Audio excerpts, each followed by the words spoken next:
Oh, okay. Yes, we are live. We be live. Hello. Look at. Wait, I want to highlight what you highlighted before. Where is it? Music guy saying, I yes. hope Rivka is here. Well, good news, you guys. She is. Yes. All right. Oh, for people And who are ready new, to rock. for people who are new here, we're about to cover the news on everything religion related, not everything, the ones that we like, atheism related, and the ones that community engage with the most. Religion, atheism, secularism, some cultural, political stuff sometimes, some stuff that might seem like they have to do with religion, and then by reviewing it, we might decide like, this wasn't really a bad religion. Anyways, we do all of that, and we try to have fun. Unless the news is tragic, then we don't. Can we But cover good news, we have a lot of hilarious stories today. A lot That's of what- more lighthearted this week. Nice. Okay, then looking forward to it. All right, so for the first one, can we clap for the first one? Yes, this is so funny. Okay, good. First news. Russian. I can't even start. It's so good. Russian minister says Western schools teach children that Jesus is bisexual. Nothing but love for my Lord and Savior, okay? Okay. What? On June 28th, Sergei Lavrov, the foreign minister of Russia, claimed that the Western educational system teaches children that Jesus is bisexual.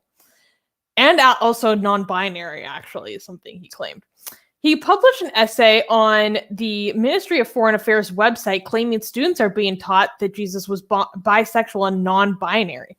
According to him, quote, a number of Western countries are responsible for introducing such information, adding that enlightened Europe is leading the charge, promoting aggressive LGBT propaganda and I can't say that on YouTube. Okay, something else that's more seriously hateful towards LGBT people. Lavrov, who has maintained a high approval rating, was appointed by President Vladimir Putin to manage the United Russian Party. He has also served as foreign minister for 16 years. Kenji is saying, but is Jesus a top or bottom?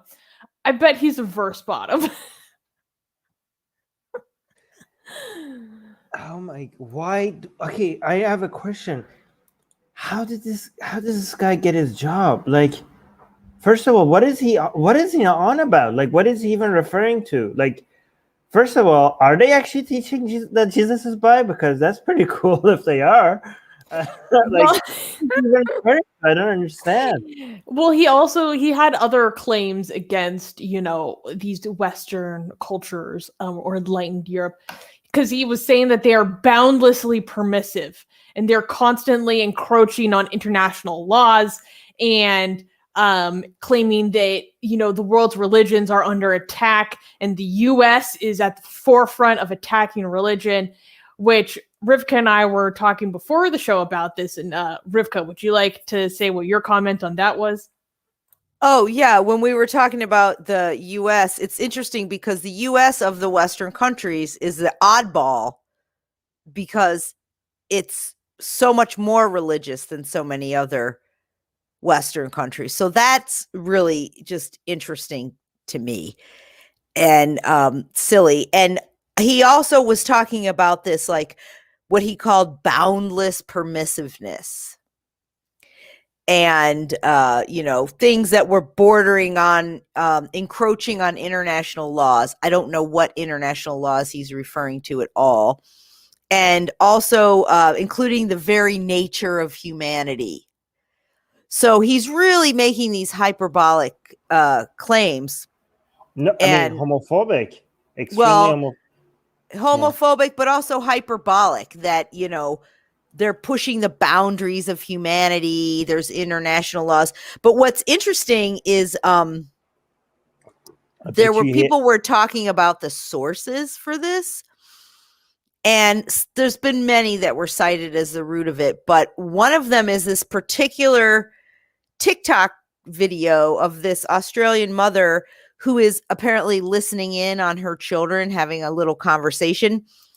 And these are supposedly things they learned in school.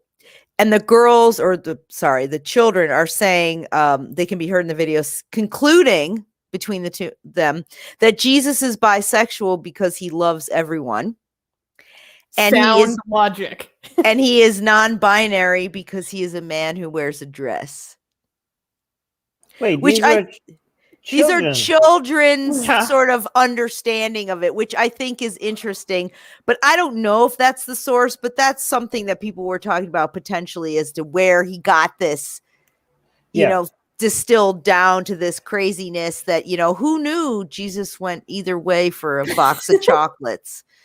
No, well, it's actually funny because the spokeswoman for the Ministry of Foreign Affairs, she denied that TikTok was the source, and instead she cited this play by a British playwright called The Gospel According to Jesus, Queen of Heaven, which is about Jesus being a trans woman.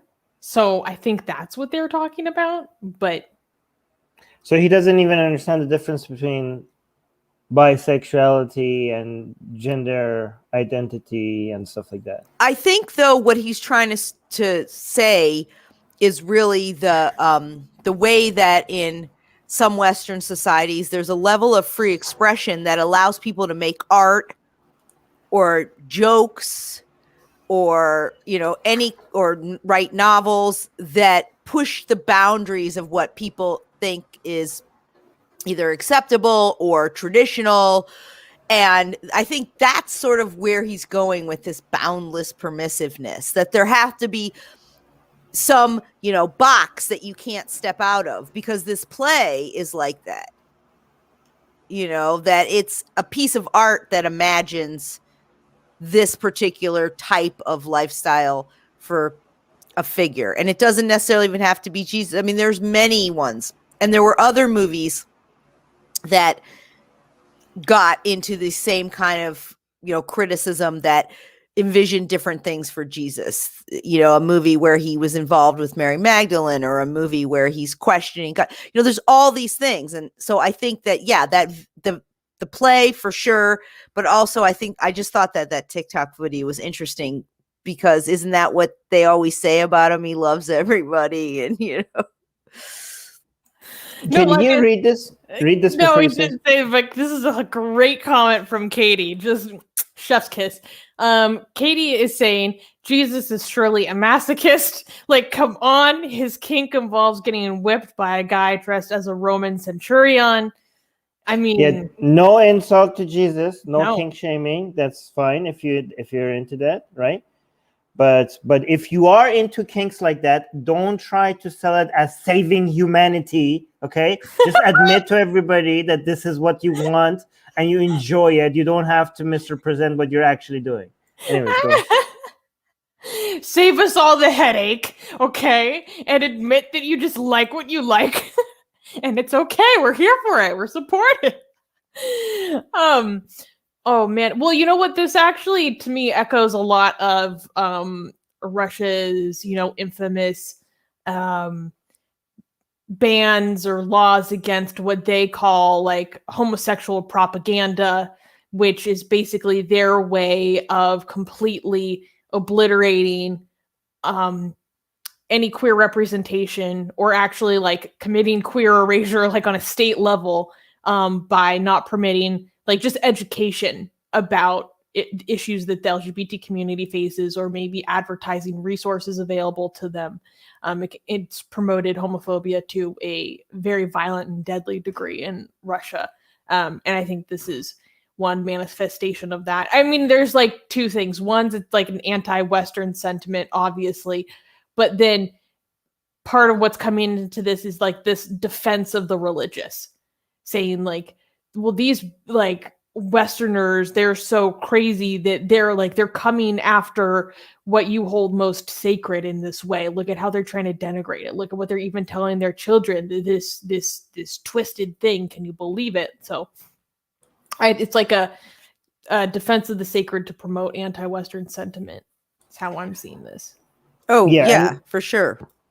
And how I love how this backfires, because this is supposed to be anti-American message, but ends up coming off as anti-Russian government, right? Like, you're like, what the hell's wrong with you guys over there? Like, you're behind the rest of the world. You're like, oh no, they're teaching that Jesus is bisexual.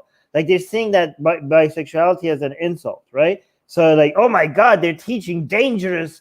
They're promoting bisexuality. Oh no, hide your kids. Like, guys, this is not a good look. I don't know if you want to embarrass the United States, you're embarrassing yourself, right? So that's embarrassing, first of all, for you, Russia, not for the United States. And second of all, the fact that this guy is this is like, I see this guy a lot because he keeps dealing with Iran, right? Like, he keeps meeting with Iran's officials, and he's like a very important figure in Russian politics. And he's just talking like about something without, like Rivka mentioned, where did he get this from, right? Even though we don't think it's wrong or anything, like, first of all, these are myths. You could play with myths all you want. You could make Jesus a woman. We actually did that. We did make Jesus a trans woman. You could make Jesus whatever you want, right? Like, these are not real things. You could change stories as you go, right? But he's like, in United States, they're teaching children this, like, and where's the source, right? It's either some children that came up with some conclusions, and or was this play that was not even bisexual, it was trans. Like, people went and looked to see where he's getting this information from, and there's nothing. So he just, this is your politician, Russia. Like, this is the most serious politicians is coming up with conclusions based on no evidence and no data. This should worry Russians. Like, okay, what other views this idiot has based on no information and no data? Like, this is like ridiculous and funny and embarrassing all at the same time. But what if he's coming up with other conclusions that could impact Russians in more even serious ways based on no information and no evidence? Like, I would be very concerned as a Russian right now if this was my foreign minister. Okay, so embarrassing for Russia. Let's save Russia from these idiots. I would just like to say I would be ecstatic if they were teaching children in the U.S. that Jesus was bisexual and non-binary. I wish. Right. Wait. Yeah, it would be Pigeonkin as well. I don't know, because he turns into, he's a Holy Ghost. No, the Holy Ghost is a separate entity. No, they're the same thing. Pigeonkin. Jesus is Pigeonkin. Well, okay. It is and it isn't. Don't get into the Trinity right now. All right. All right. Anything in the live chat you want to highlight while I get the next news? Well, there was a funny comment from Ion. Let me see if I can find it. Ion is saying, Jesus, call me on Sundays. And actually another thing, it's so, I hope people understand, like, oh, he loved everybody, that therefore he's bi or whatever. I hope people understand that's not how bisexuality, like, I hope most of people, like, we didn't touch this because we assume that most people understand that that's not how bisexuality works, right? Okay. We don't need to clarify that. Anything else you want to say? All right. No. All right. Unhighlight that so I could start. All right. Can we clap for the next news? No.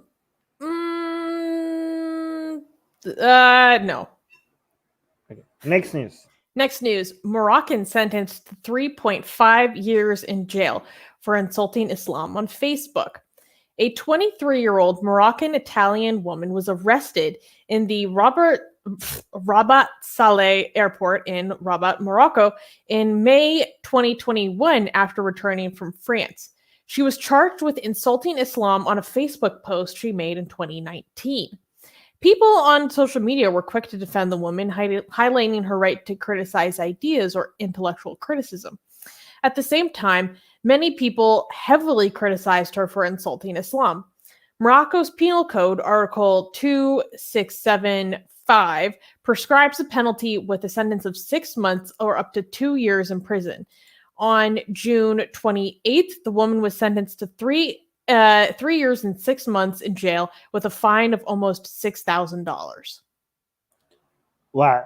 This is Morocco, guys. This is supposed to be like one of the less aggressive, less Islamic, more secular, more moderate Arab Islamic countries. And this is what you get. Rivka knows about this, actually. So she posted this 2 years ago when she was living abroad, and it was supposedly an error of posting a satirical version or translation of the Surat al-Kathar, the short verses.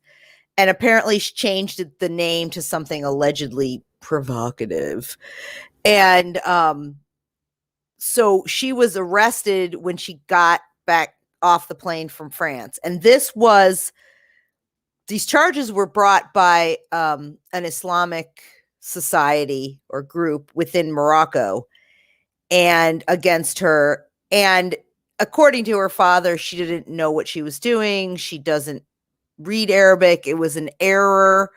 But I, when first saw this article, a lot of the comments that I saw on some other news sources that were, oh, good, she deserves it. There's a limit to free speech. So there was a lot. There was also people saying this is ridiculous and she deserves to, express herself, or that it was an accident, all these things. But you notice how they said that the penal code is up to 2 years, but it can go further, I think 5, if you use media. And that's the thing. So try to get her with some additional like cyber crimes legislation. Well, what it is that anyone who offends Islamic religion or the monarchy, the kings, you can also go to jail for that. And I've heard about that too, or incites territorial integrity. I'm not exactly sure what they mean by that. Stiff fines and prison time. And also you get more of a sentence if you use some sort of media online or publish it, these sort of things. So then the sentence is stiffer. And they've put other people, they have arrested other people for insulting Islam in the past as well. And I think that, the family said they were going to appeal this.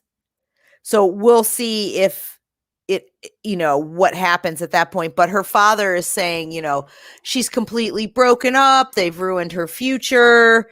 The penalty increases to a maximum of 5 years if the offense is committed in public or via electronic or online devices. So it's not just that you do it. You get extra punishment if you do it where others can hear or view it or see it or, be corrupted by it. And this is the country that prides itself on having what they call the soft Islam. Yeah, well, that's actually one of the reasons why I want to cover this, because I know like you're very knowledgeable about Morocco and have been there many times. Like, how often is this a thing? Like, I don't get the impression that there is as much of a cultural fervor around it as a place of like Pakistan. Well, obviously that's the extreme, but yeah, not to my knowledge. And the thing that I have noticed though, which is interesting, in Morocco in particular, is that in the coffee shops and around people that I'm talking to and my family and friends, there seems to be more of an openness, more of a wanting to and a willingness to discuss aspects of religion, the antiquated laws, the ones that need to change. Because Morocco, you can go to jail for adultery as well. So there's some of these things I've noticed since I started going there in 2008, that it's become amongst the populace, it seems to me, the people that I'm seeing around and talking to, more open. And maybe this is a reaction from the government to try and crack down on some demands for more freedoms. There was that whole movement, Stop 490, which was the adultery one. And there's been a movement for years repeatedly to get rid of this part of the penal code as well. Wait, but the king thing is very big. Like, nobody says anything bad about the king. That I notice is everyone's on, shh, don't say it, Do we cover what the insult was? We don't know, right? Yeah, Rivka was saying that it was like a kind of a satirical or parody of a surah, but then also noted that she's not that fluent in Arabic or doesn't completely understand it. So it wasn't even something fully understand it. So it wasn't even like our type of insult where we go full on, not like full on. Like it wasn't like Muhammad is this and that. I don't exactly know. I know it was supposed to be satirical or a parody, but I do know that supposedly the title that the people writing a lot of these articles are saying that the title of the surah had been changed to something that they said was provocative.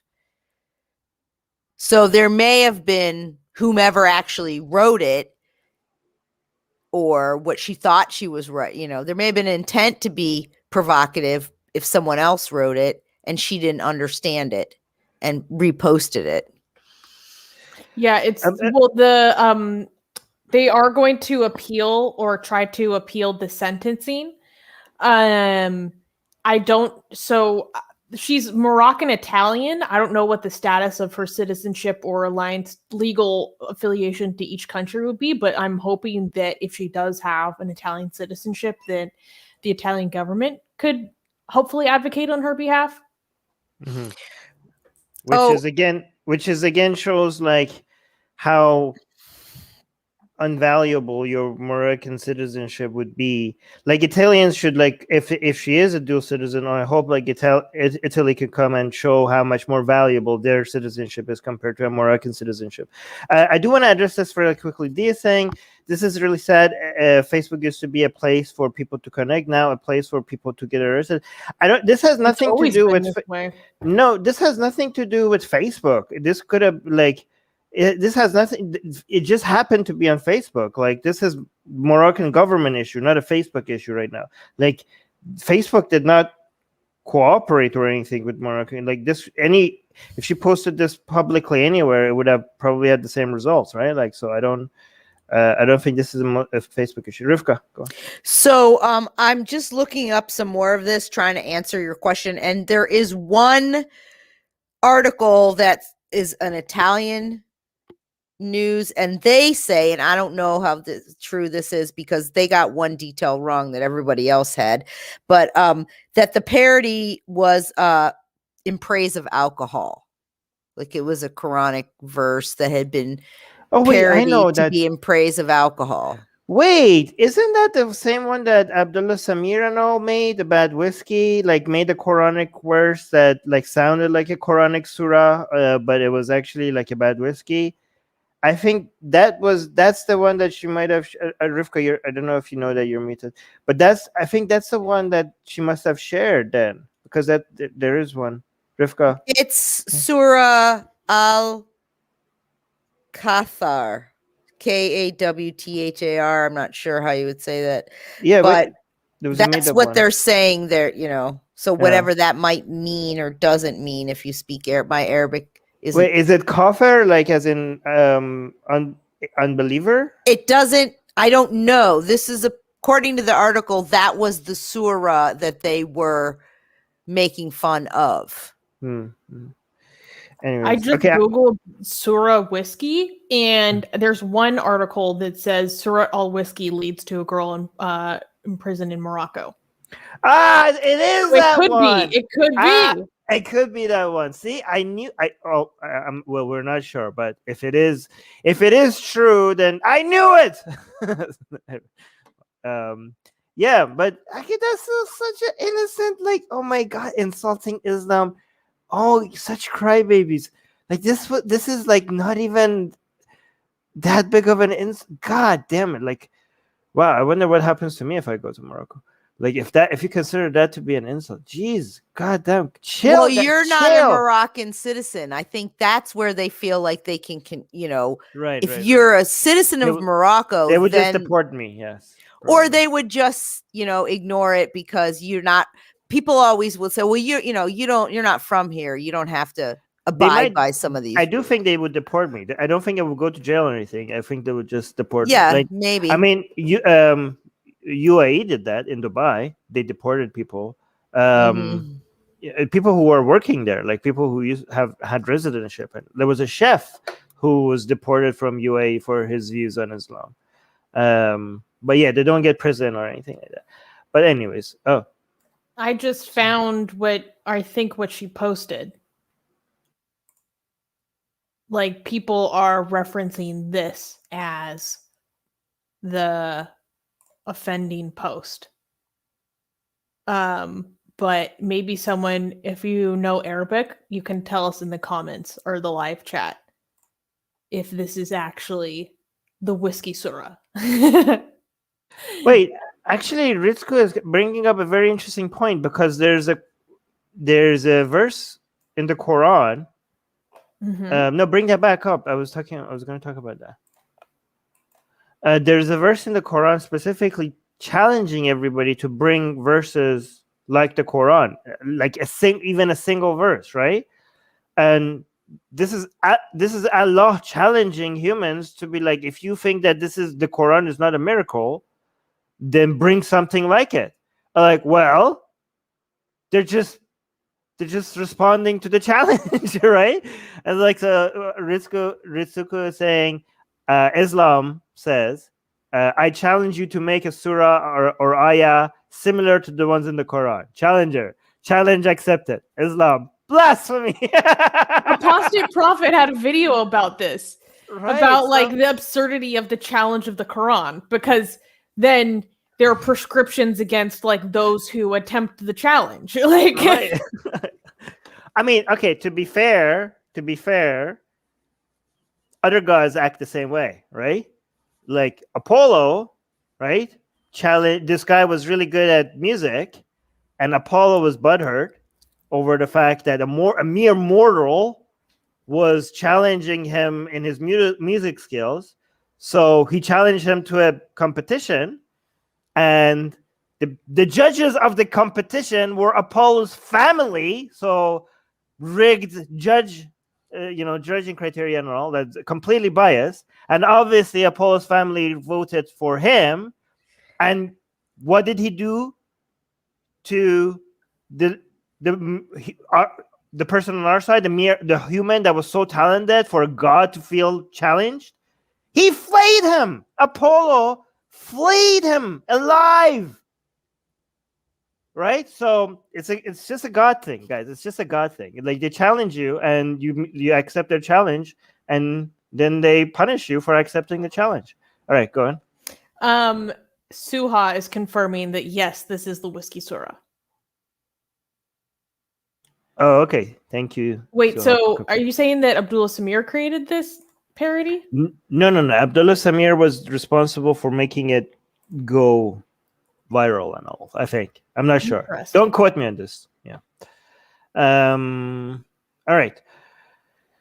Wait. Highlight some other comments while I bring the next news. Okay, let's see.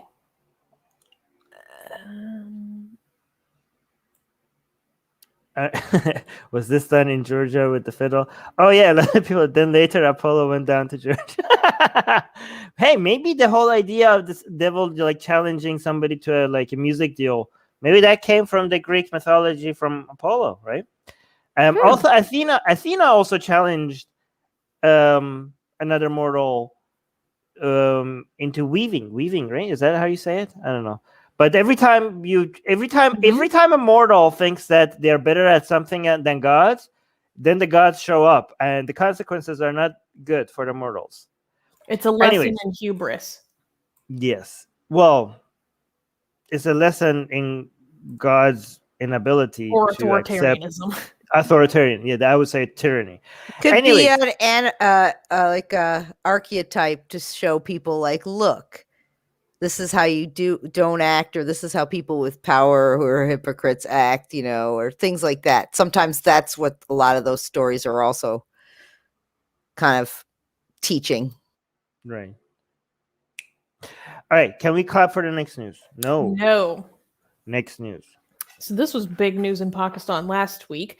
Next news: police accused of killing Pakistani man acquitted of blasphemy charge. So this is like pretty tragic. On July 2nd, Mohammed Waqas, who was recently released from prison after being acquitted and cleared of blasphemy charges, was attacked and killed by a police constable. The incident took place in Rahim Yar Khan city in Pakistan. Ahmed Nawaz, a police spokesperson, told the reporters that Waqas was hacked to death by Faisal Khan, a 21-year-old police constable who had joined the police force just a few months ago. Nawaz also added that Khan's primary motivation to commit the attack was that Waqas committed blasphemy. Waqas was charged with blasphemy in 2016. In 2020, the Lahore High Court had overturned the charges and released him. He was hiding after his release, returning to his home only a few weeks ago. After committing murder, Faisal Khan became popular and received support from religious organizations in Pakistan. Wait, so let me clarify this. The person who committed the murder is now getting the support. Yes. Because he... so just some clarification for people. Nobody... So, like, in Pakistan is a horrible place. Especially for everybody, but more so for atheists, secularists, just non-Muslims, or even any religious minority. Any religious minority and non-religious people, and women, and gay people, and trans people. Basically, if you're not a Sunni man, then Pakistan is hell on earth. Even if you're Sunni man, somebody could like maybe misread, but just like accuse you of blasphemy. So just be worried all the time. Honestly, okay? It's pretty bad for everyone. Yeah, it's pretty bad for everyone. But so far, like a lot of people that have been accused of blasphemy have been on death row or imprisoned, but no execution has been done by the government as of yet. And we're not defending the government by saying this, because people go on death row for blasphemy and then they stay there for years and years and years for just a mere accusation, right? And the fact that they even get charged for blasphemy, that's horrible, right? Like in Pakistan. But that doesn't mean that a lot of people haven't died for blasphemy in Pakistan. A lot of people have died for blasphemy in Pakistan, but it's mostly mob and vigilante justice. It's the people. Sometimes if you get accused of blasphemy in Pakistan, you want to get arrested and go to prison because that's the safest place you could be. And this is just another death for blasphemy that happened by a mob, right? Like by a person, like not by the government, right? Vigilante. A vigilante, not by technically this person is a representative of the state in his capacity as a police constable. But yes, but this was not him outside of his capacity. Yeah, this was not acting within his capacity as a police. This was him taking justice into his own personal hand. Rivka. So what's interesting is, so this person's a police officer who committed this murder. There was a lawyer in another case, I believe, that killed someone who had been accused in the courtroom. You're talking about the murder of Tahir Nassim. It was a lawyer who assisted the murderer in getting his weapon into the court. Okay, that's what okay. So the lawyer was involved in this murder. There have been others. I find it really interesting that people who are supposed to be representatives of the state to keep the peace, to, find evidence or arrest people with proof, etc., are involved in this extrajudicial violence.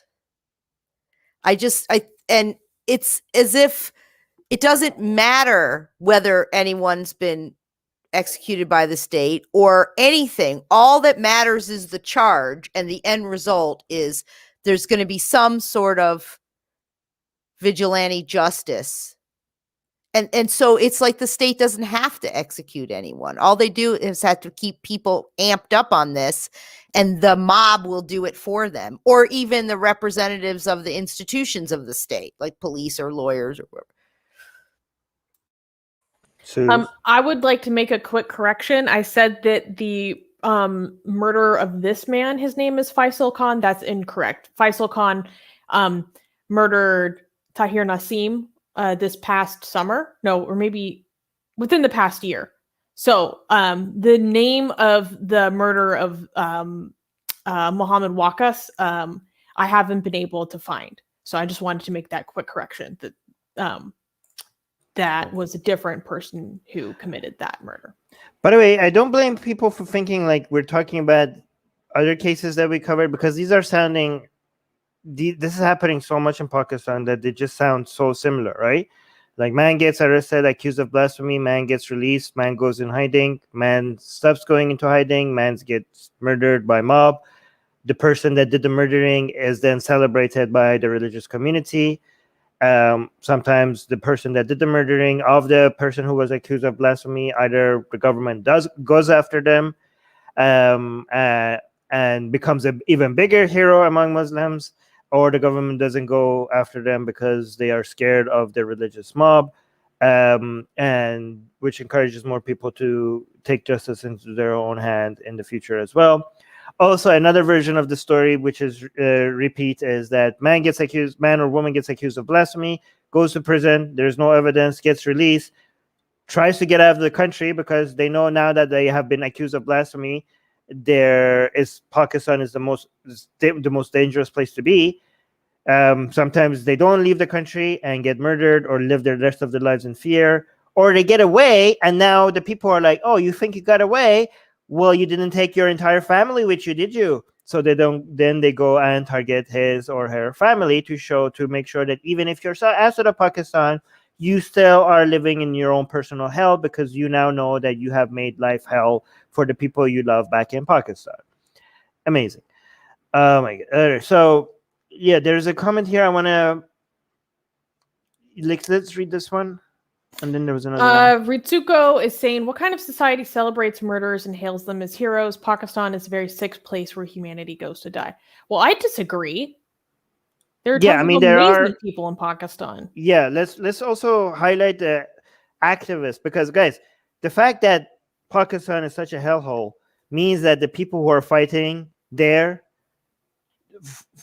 for secular activists, atheist activists, human rights activists, that means that they are the world's greatest heroes. That they, like, it's easy for somebody in Canada to sit down in front of a camera and say like, hey, human rights is great, but to be there in Pakistan and actively put your life at risk to fight for these things, that the worst places on the planet are also the place where you're going to find the greatest people, the people who actually take the greatest risk for the sake of humanity, right? So let's make sure that we also highlight those Pakistanis as well.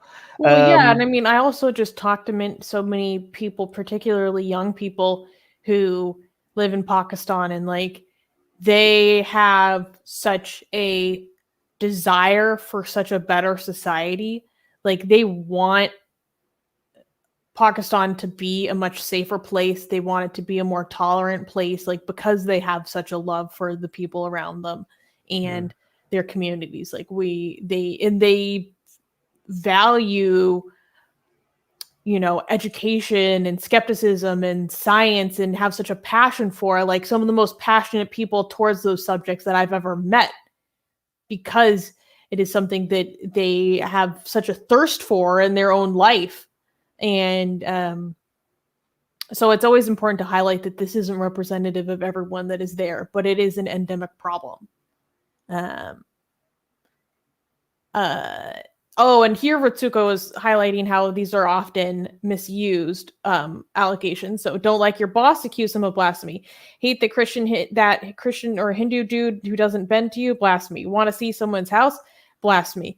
Unfortunately, yeah, there is a lot of instances of people using these accusations to get one over on people that they have a personal disagreement with. I mean, why wouldn't you expect that? Like when it's so easy to get somebody in trouble by accusing them of blasphemy. Like all I have to do in Pakistan is borrow a ton of money from Suze. Okay, like let's say me and Suze are in Pakistan, right? I borrow a lot of money from Suze, and then she comes back for her money. I'm like, I'll accuse her of blasphemy, and I give some money to Rivka to take my side. So we have two people that are accusing independently, are accusing Susanna of blasphemy, and there we go, free money. Let's read this one. I agree with Armin. I'm not talking about the secular humanist activists, the secular human rights activists in/from Pakistan. I was talking about the general society and present. The latter makes me sick to my gut. Yeah, read this one. The rabid atheist. I imagine that there is an underground movement to make Pakistan better, but with the current government, they would have to be very covert. Yeah, but let's also remember that the people who are doing this throughout history, like we have had really bad situations that against all hope and all odds, there are some people who didn't give up, and eventually their struggles paid off, right? So, let's not dismiss the people who are trying to do the groundwork in saving Pakistan, right? So, I'm not saying you guys are, by the way. I'm just saying, like, I mean, let me be honest. I get tempted to give up on Pakistan so many times, right? But we have to struggle not to, right? Anyways, you want to say something? I think one of the big problem with Pakistan is just like a desperate need for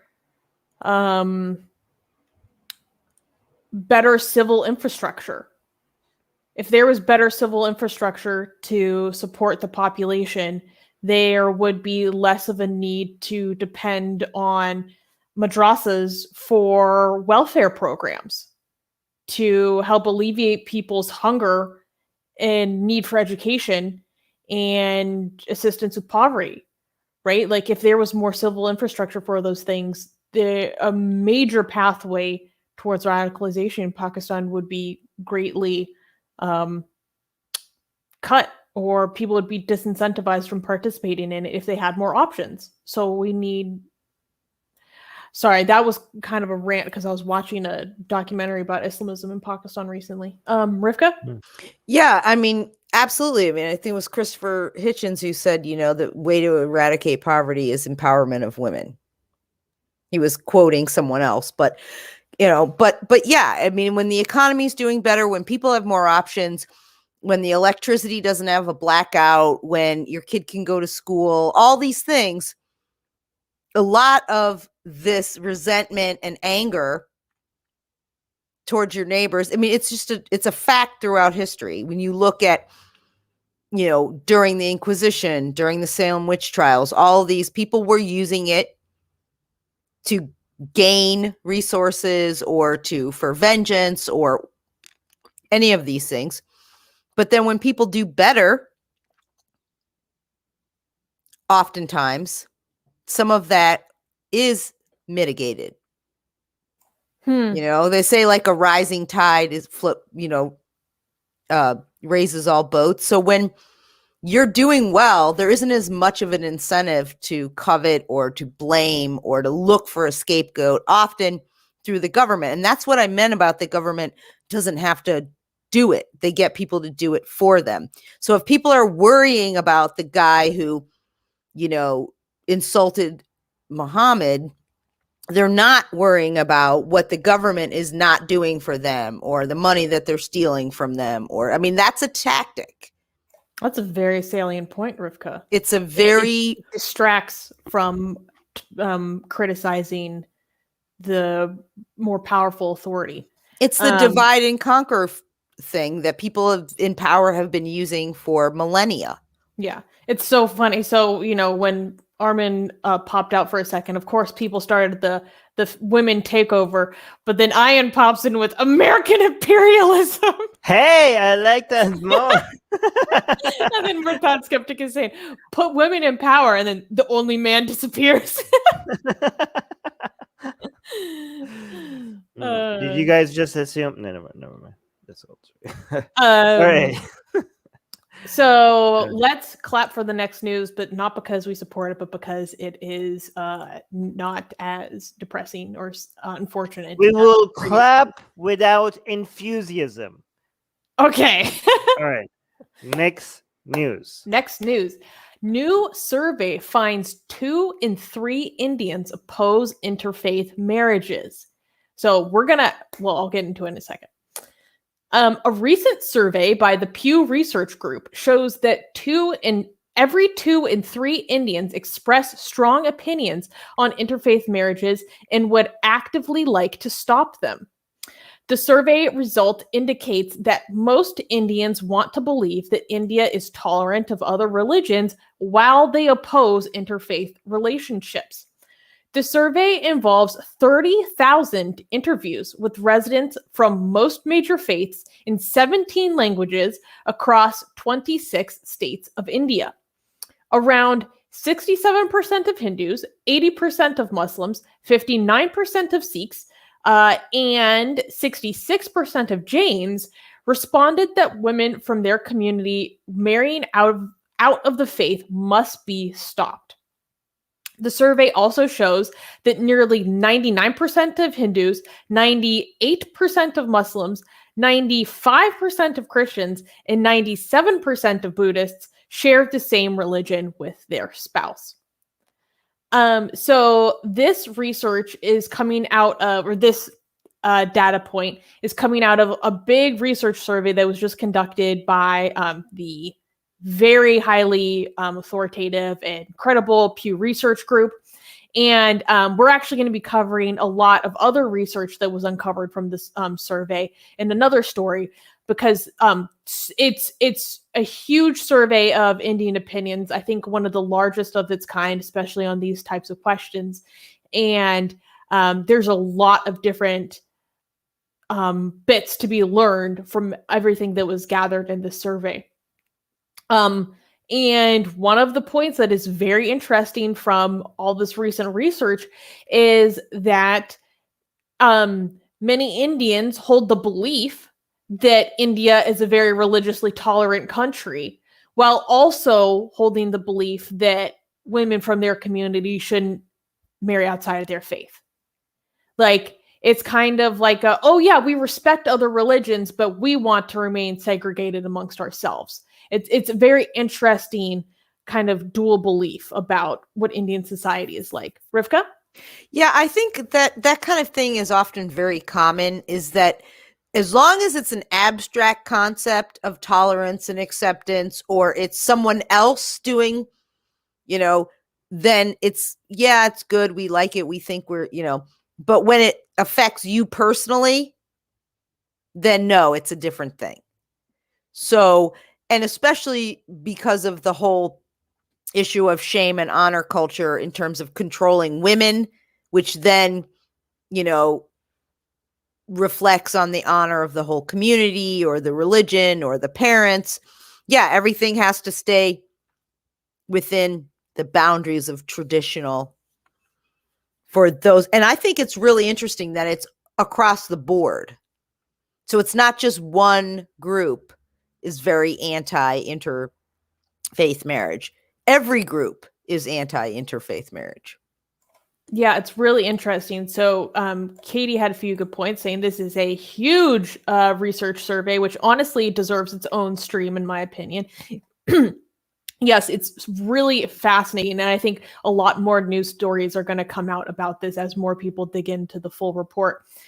Blank Name is saying their view of tolerance is that you practice your religion, me, mine, and keep your men away from my women. And then also pointing out that they, in Indian society, there's kind of a different definition of secularism that doesn't necessarily mean neutrality. And there was another comment. I lost it. Oh, Katie was saying, by the way, this research also finds out several other points, like a majority of Indians say that being Hindu is important to be truly Indian.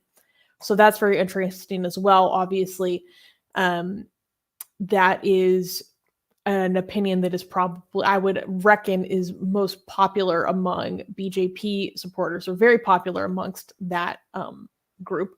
Armin? All right, so I have 3 points. First of all, if you break it down by age, do we see this insanity lowering in younger generations? Like, is there hope for future of the future of India? Right? So, is there? I wasn't able to dig into the full report myself, but I was watching an hour-long stream by Indian independent journalist Faye D'Souza. Highly recommend you guys go check it out. But her and her panelists were talking about how for this kind of data point, there wasn't a lot of other information released at the time of more of the demographic information about the respondents to this question. So, because they were asking, like, is there a difference in opinion between men and women on these issues? And that wasn't available to them at the time. So I don't think that a more specific breakdown has been given yet. Actually, Katie is saying the age breakdown is in the later news segment. Do we have any later news yes, segment? Yes, we do. It's kind of a different aspect of the survey. Okay, great. So we're going to figure that out later. Second of all, I don't think the survey asked this. I'm guessing not. But I would be interested to see if, I think people, by the way, some people are saying it's mostly Muslims that are like this. No, this is like 2/3 of India, which is mostly Hindu, right? So this is mostly, just given that the majority of Indians are Hindu, like maybe you could see maybe in the Muslim communities, it's a higher percentage, but overall, on a total number wise, it's mostly Hindus, right? Depends on, you could frame this in any way you like. You could, like, if you want to say it's mostly Hindus, because obviously most of India is Hindu, but then you could say within it, if you adjust it per capita, then Muslims are more like this, right? So there's that. Okay, so what I'm interested in, if the survey, it would be interesting if the survey asks us, is I think people are more, when people are opposing interfaith marriage, they're talking about losing women, not losing men, right? So, and I think on all sides, it would be, I would predict that if you're Hindu and a Hindu man is marrying a Muslim woman, you're not offended. But if a Hindu woman is marrying a Muslim man, they're like, they're coming after our woman, they're stealing from us, love jihad or whatever, right? And same thing with the Muslim community. I think if a Muslim man marries a Hindu woman, they not only they don't have an issue with that, they celebrate that. They're like, yes, bring him to the fold, like grow the ummah or whatever, right? But if a Muslim woman marries a Hindu man, they're like, they're stealing our woman. They're spreading, like, it's like the property. Like, this is what I think, like, interfaith marriage for these people, for a lot of these people, is basically property theft. And that by property, I mean woman. All right, go on, Sus. You want to say something? I think there is a lot of this attitude. Like, I think it reflects a very patriarchal attitude. It was interesting when I was watching Faye D'Souza and her panelists of discussing this issue.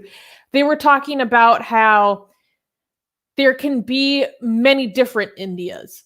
So what's interesting about this survey is that a large percentage of the respondents to the survey, what is called were from the areas known as the Hindi belt, which is kind of a more northern section of India, including Uttar Pradesh. It's basically the states where Hindi is spoken most frequently, obviously. And those are also the most populous states of India and some of the most conservative. So a lot of surveys about India can be skewed because so much of the population and so many respondents are going to be from the Hindi belt. So sometimes it's not entirely reflective of what all of India is like, where like there were what we would say less conservative views kind of reflected in the southern states of India. Obviously, there's still a lot of this conflict that still occurs there, but relatively, it's less conservative. There was something else I was going to say, but it slipped my mind. Sorry. I want to highlight what we're actually like. I don't know. I think like we're missing how evil this is by calling it opposing interfaith marriage. Okay. I just wanted people to understand. First, let's look at this number wise, okay? We're talking a country that is 1.3 billion people, right? If I'm correct.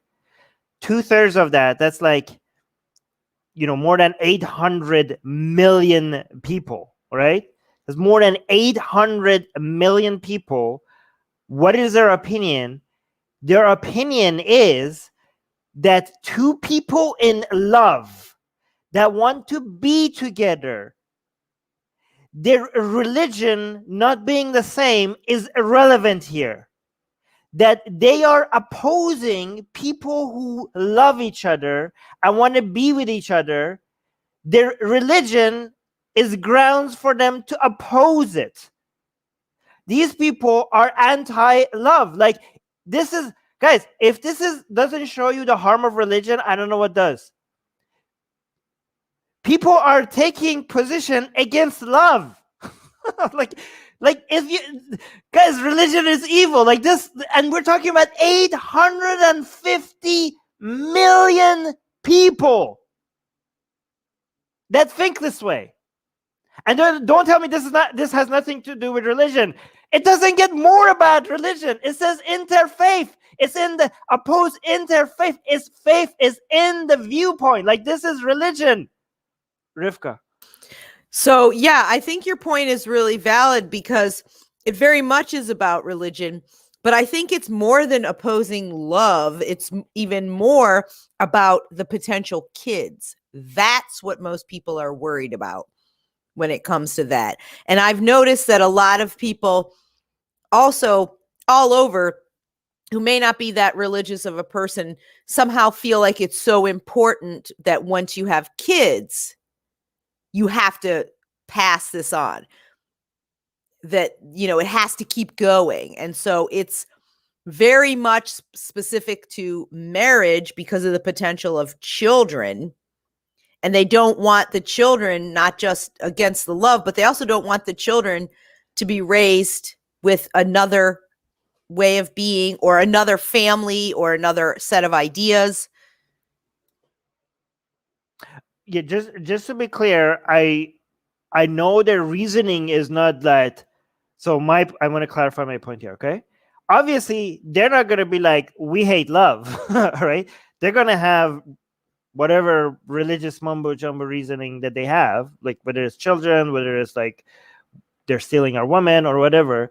But effectively, they are, whatever those reasoning, Rivka has a good point, whatever those reasoning are, those reasonings to them takes priority. Those religious reasonings, religion takes priority over the fact that two people love each other and they want to be with each other, right? So, Rivka, what you're saying is correct. I just wanted to make sure that this is not a contradiction. Sus?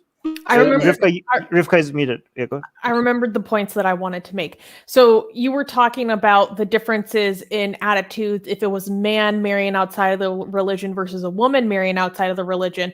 I can't remember off the top of my head what the differences were on that question. I do know that they asked separately how acceptable it would be if a man married outside of the caste, and separately how acceptable would it be if a woman married outside of his or her caste. And both were mentioned. About 60% of respondents said that it wasn't okay for men or women to marry outside of their caste, but the percentage was higher for women, it being less acceptable for a woman to marry outside of the caste. So I'm assuming they would be a very similar answer for religion. But the bottom line is that the majority of respondents believed that it was unacceptable. But there was another point I wanted to make. When I was watching this panel talking about their experience and if they were surprised by these results, basically Faye D'Souza was the only one who expressed surprise at this. Everyone else was like, yeah, I follow the news, like this makes sense. But it was also interesting because they were saying that, like I said earlier, that there really are many different Indias. So a lot of them were more metropolitan people, and they were talking about how in urban metropolitan centers, there is less of these attitudes. They're like, in my family, we're a family of love jihadis, as they would say, because it's so common in their family or in their community, their friend group, to marry outside of any given social group. Like one panelist was saying, actually, now that I think about it, I can't think of a friend who has married someone who is exactly within their community on everything, or, you know, or maybe they're completely separate on all these communal identities. So it can vary a lot, but overall, throughout these different states, which may be a little bit more representative in the Hindi or cow belt, there are these very conservative attitudes that take the majority. I want to call upon the Indians who are part of that 1 in 3 Indians, okay? On the Muslim and the Hindu and the atheist or whatever Indian you are in that 1 in 3, go and find somebody outside of whatever you are, okay? Improve on your dating skills. Try to figure out how to appeal to everybody else. Like, go figure out, if you're a Hindu, try to figure out what Muslim women want, right? If you're a Hindu man. If you're a Muslim, or no, actually, yeah, it doesn't really matter. Just go. There are more hey, enrich your life with people with different experience, okay? It's boring if you marry somebody that comes from your same culture and background. It would be interesting. It would be a world of new ideas and adventure. Go and find people that are outside of your, I don't know, caste, you know, outside of your religion. You will have a lot broader view of humanity. You know what? This is mostly a joke, because just fall in love with whoever you fall in love with, right? But open the door to the possibilities of maybe the person that would be best suited for you is not in your caste or in your religion or whatever, right? It's possible. Okay, so fight this nonsense and go out and make love. Anyways, yeah, Suze. I think it was very interesting to hear from the panel that I was watching, because one woman who was a bit older, she was talking about, you know, for her generation, seeing broader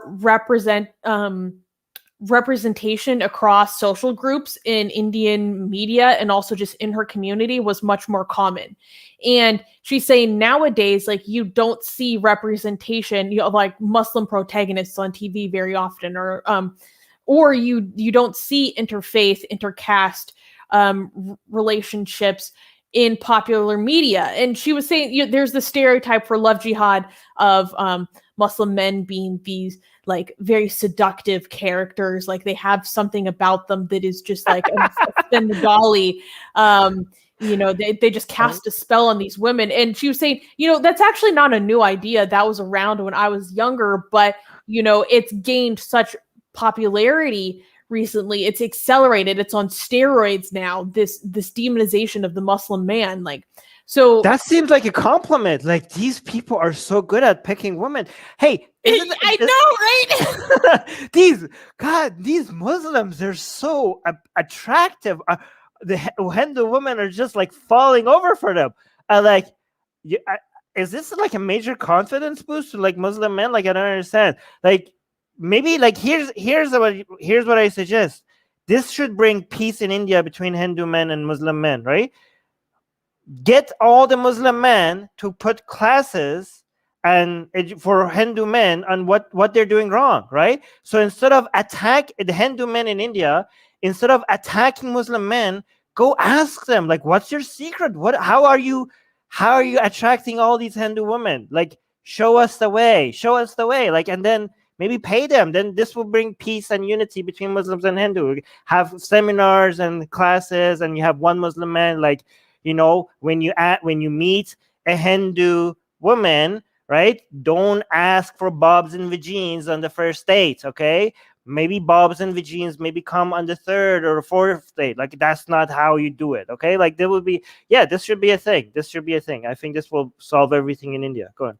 Well, this is also just a fun fact. I thought it was really cool that Pew Forum on their website, you can find this report. They titled it Religion in India, Tolerance and Segregation, to kind of contrast these two attitudes of, like, India is an extremely religiously diverse country, but there is this segregation. So we do have this, like, tolerance of there being a multiplicity. At the same time, these multiplicities are very segregated, which I think is a very interesting contention.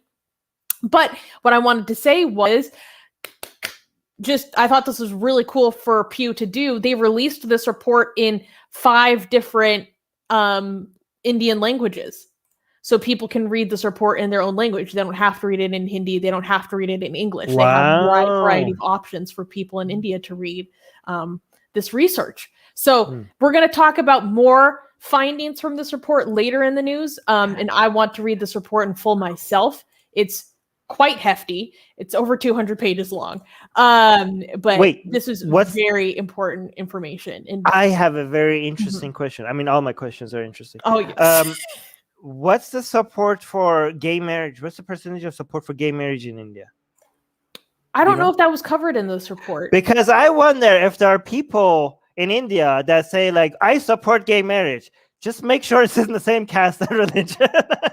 like they went on progressive on one side, but on the other, like the whole interfaith one, they're still the same. That reminds me. So also, from what I was watching, they were talking about gay marriage and how, you know, the panelists were saying this is something I believe in, this is something we should push for.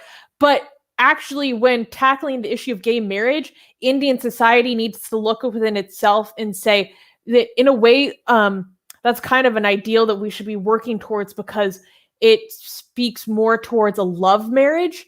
And they were talking about the prevalence of arranged marriage as playing into these statistics.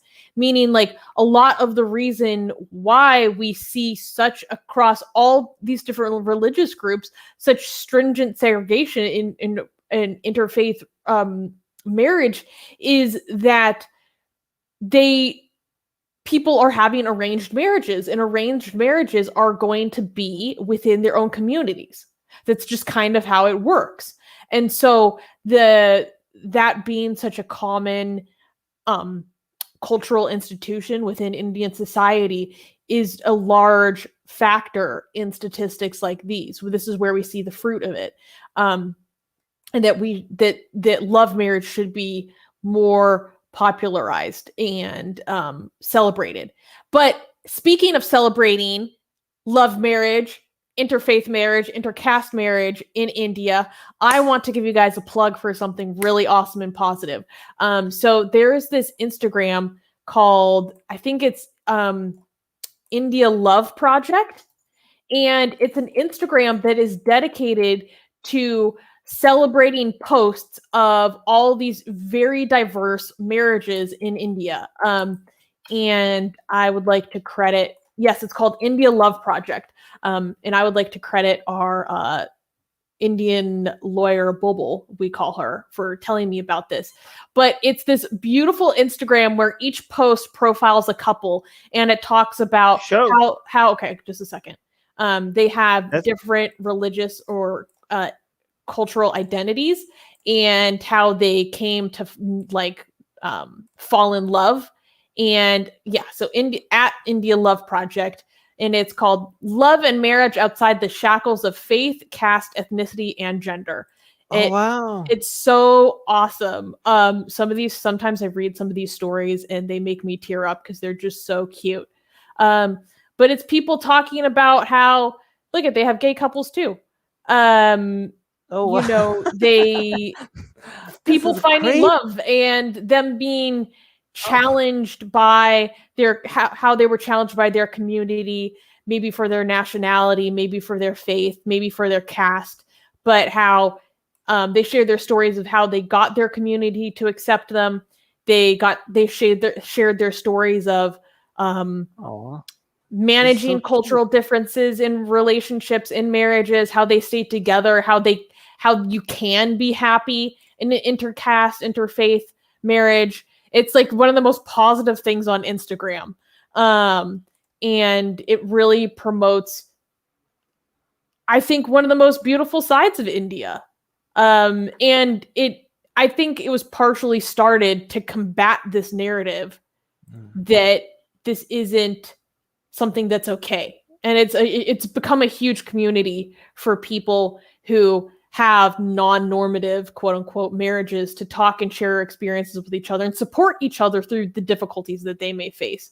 So if you guys... There's even one with like between Indian and a European looking woman. Oh yeah, this woman's from Germany or Belgium. So look, they're even like, yeah, this is also taboo, I think, in India. Yeah, across nationalities. That's great. So people are saying, where is this again? Like, how can they find it? It's on Instagram. It is at India Love Project. Yeah, guys, go follow them. Go support this. This is such a great project. How many followers do they have right now? They have almost 57,000. Yeah, this needs to be a lot bigger. I really love it because they also have like intergenerational stories.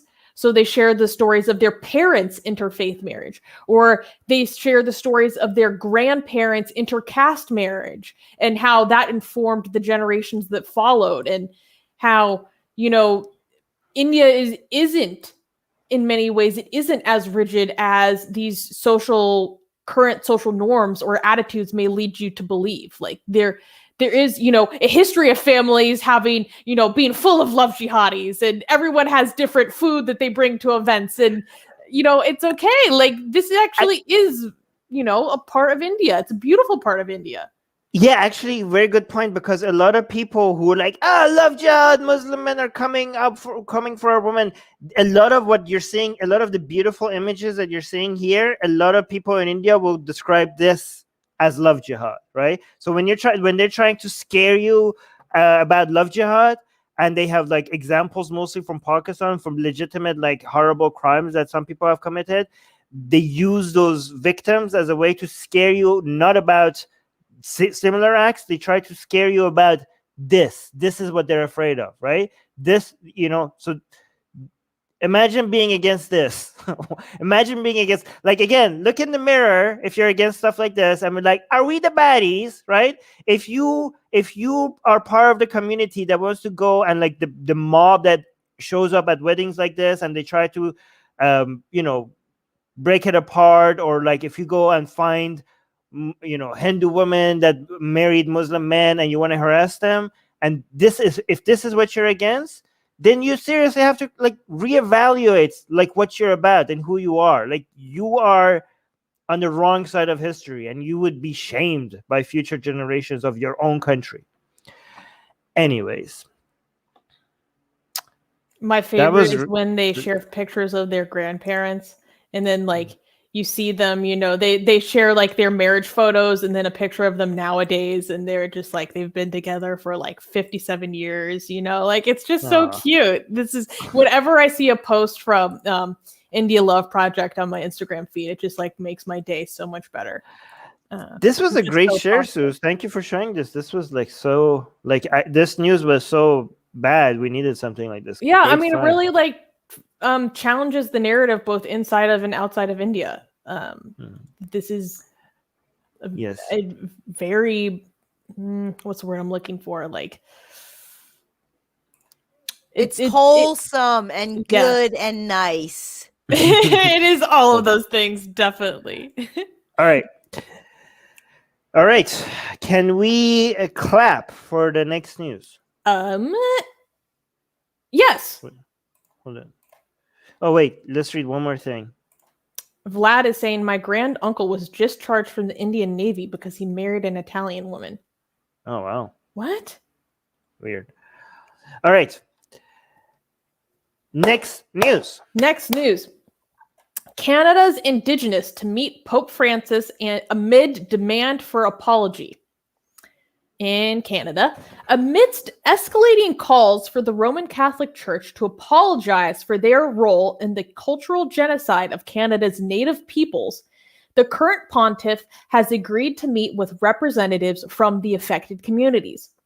The Pope is expected to convene a meeting with representatives of the First Nations, Métis, and Inuit people by December 20th, 2021. So it's set to occur by the end of this year. The delegates will also include survivors of the notorious residential schools, elders and knowledge keepers, Indigenous leaders, youth, and bishops. In an Angelus message made on June 6th, 2021, Pope Francis claimed that he is close with the Canadian people and that he is sorrowful upon hearing of the discovery of the remains of 215 children in British Columbia.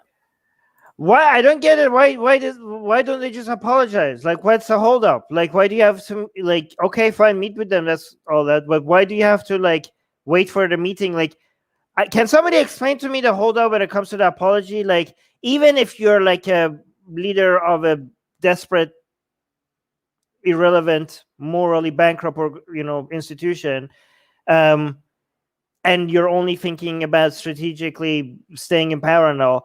Like, this doesn't make moral sense, but it also doesn't make strategic sense. Like, why? What's the logic behind not apologizing from their perspective? Yeah, go to. This is something that I don't fully understand yet, and I'm going to have to look into, because this may be kind of a technicality situation. This is something I need to research. But there were some bishops who were. Yeah, there were some bishops who were saying that technically he cannot personally apologize for this. But I need to fully understand exactly what that hang up is. I don't understand if this is protocol, if this is more from the doctrine, if this is I'm not sure what that sticking point is, or where it's coming from. And Rivka? That's exactly what I was thinking when Armin was asking that question. Like, it may just be some institutional ladders you have to climb through and hoops you have to jump through, because it's more than, even though it seems odd, because the Pope's supposed to be God's representation on earth and he's infallible. So shouldn't he be able to just say, yeah, we're sorry? But I got the impression that that's what it's about. It's some kind of institutional way that this works, and they have to follow all the steps, some kind of protocol, or what Suze was saying. Well, let those protocols continue making more people hate you. This great for us. Like, just don't apologize, and this will be really bad PR for you guys, which works in our favor. So proceed to become less and less relevant to the Catholic Church. We love it. However, I also do want to make sure that people understand, with the meeting, with the apology, they need to pay. Like it's amazing that the holdup is an apology, because if they were apologizing and they were not like paying any reparations, like there needs to be a lot of reparations. Like they were responsible for this, and they need to compensate all these people for it. So like apology would not even be starting to be close to enough, and they can't even do that. Anyway, Suze. It's very weird. Okay, well, first of all, like all the stakeholders involved with this acknowledge that an apology is just the first step towards healing, right? Like Armin said, obviously it's not enough. It's not going to be the end of the conversation, but I think for I think the nation of Canada itself, as well as the specific communities that were affected, like it's just a starting place. I think Trudeau called for the Catholic Church to give an official apology. There's been calls for them to give an official apology for a long time after the Truth and Reconciliation Commission on the part of the Canadian government, had this investigation that said, like, yeah, we basically did cultural genocide and gave an official apology, like, to these communities. And at the point that the government of Canada, the state, is issuing these statements and making these commissions to change, to raise awareness about the situation, that'll hold people accountable, like, there's been this calls from the state of Canada itself upon the Catholic Church to make these apologies, and it still hasn't. That was years ago when the Truth and Reconciliation Commission first made these statements. So this is a long time coming. It's a really long time coming. I was also thinking that some of the holdup with the apology in regards to what you were saying, and then Armin, is that that's part of maybe the holdup, is that once you acknowledge that you did something wrong, then you are, then people are going to expect reparations. It's somehow, I think that that's somehow part of the holdup maybe too, is because they don't want to have to go to the next step then, if they get sued or if they are supposed to, do something else. I think that that's often why people stall on these things, because once you admit that you're sorry, then you've admitted you're wrong, and then that makes people feel entitled to recompense. It's a very good point, especially considering that one of the last times we talked about this story of the discovery of hundreds of bodies at these residential schools, I believe we showed a video of the Prime Minister of Canada, Justin Trudeau, demanding an apology from the Vatican before they begin criminal proceedings or something along those lines. Do you remember that video we watched, Armin? Like, Trudeau used language talking about criminal prosecution in some kind. And I was like, these are huge words from the Prime Minister. Like, I can't believe that those statements weren't highlighted in the news as much. But this is, I think, possibly one of the biggest stories coming out of Canada right now, especially religiously related stories. And so this is going to be a long process, and we're going to continue to cover this in great depth, including our next news, which goes into some other events that are associated with this. But this isn't going away anytime soon. Armin?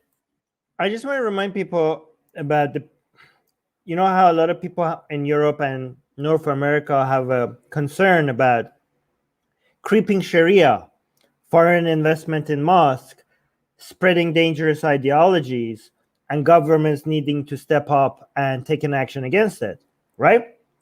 Well, when it comes to the level of harm, creeping Vatican seems to have done a lot more harm to a country like Canada than creeping Sharia ever has done. Creeping Catholicism? Yeah. So I wonder, like, what are those people who are like, government needs to investigate mosque fundings and shut them down? How many people have died, like in Canada, over spreading of Sharia compared to the Canadian children? More right? people have died from anti-Muslims attacks in Canada than people who have died from Islamist attacks in Canada. Yeah, true. But let's compare these two things, right? Mm-hmm.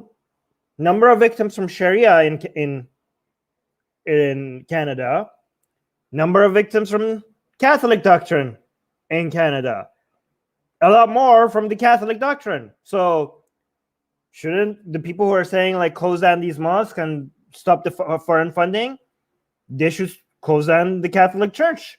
If you're worried about that, if you are being consistent, I mean, I'm not advocating for the government to shut down Catholic Church and all that, because I'm a free speech and all, right?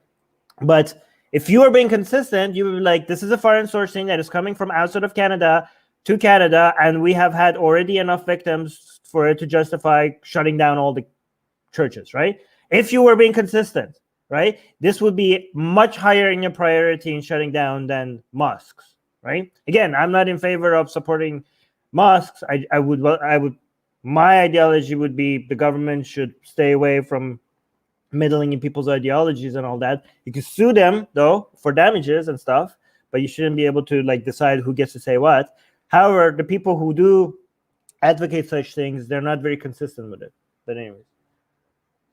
Anyone who wants to add to this, or anything in the live chat you want to highlight? I'll look in the live chat. Oh, yeah, Secular Rarity had an interesting comment saying the Vatican is legally considered a country and should be tried in the International Criminal Court for various crimes against humanity throughout the world and throughout history. That's a very good point. I wonder. Good luck with that. I know. I wonder what would happen. Like, how would that even go down? Oh my God. I think they will be able to say it would be legally almost impossible to hold them accountable. Like, for example, let's say Islam is responsible for a certain crime in Germany, right?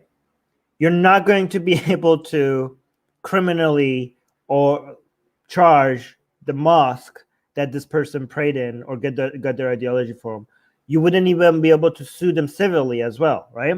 They could be like, good luck proving a direct, even if you could prove a direct correlation, a causation between the teaching and the person, you can't prove intention by the mosque, right?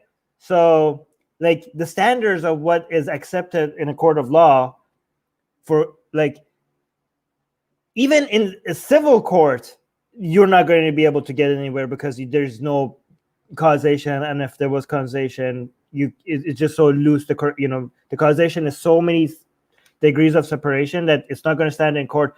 But then in criminal court, that the standards are even higher than in a civil court. Yeah, I mean, really good luck with that. It's not going to happen. This is not going to happen, right?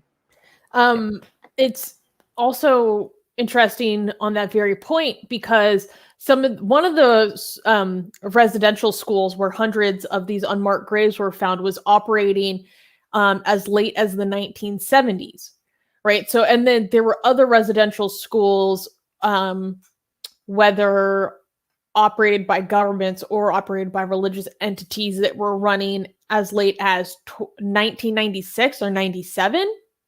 So that's what's interesting, is that there's got to be people who are involved in the things that happened there that are still alive. So maybe they could be held responsible.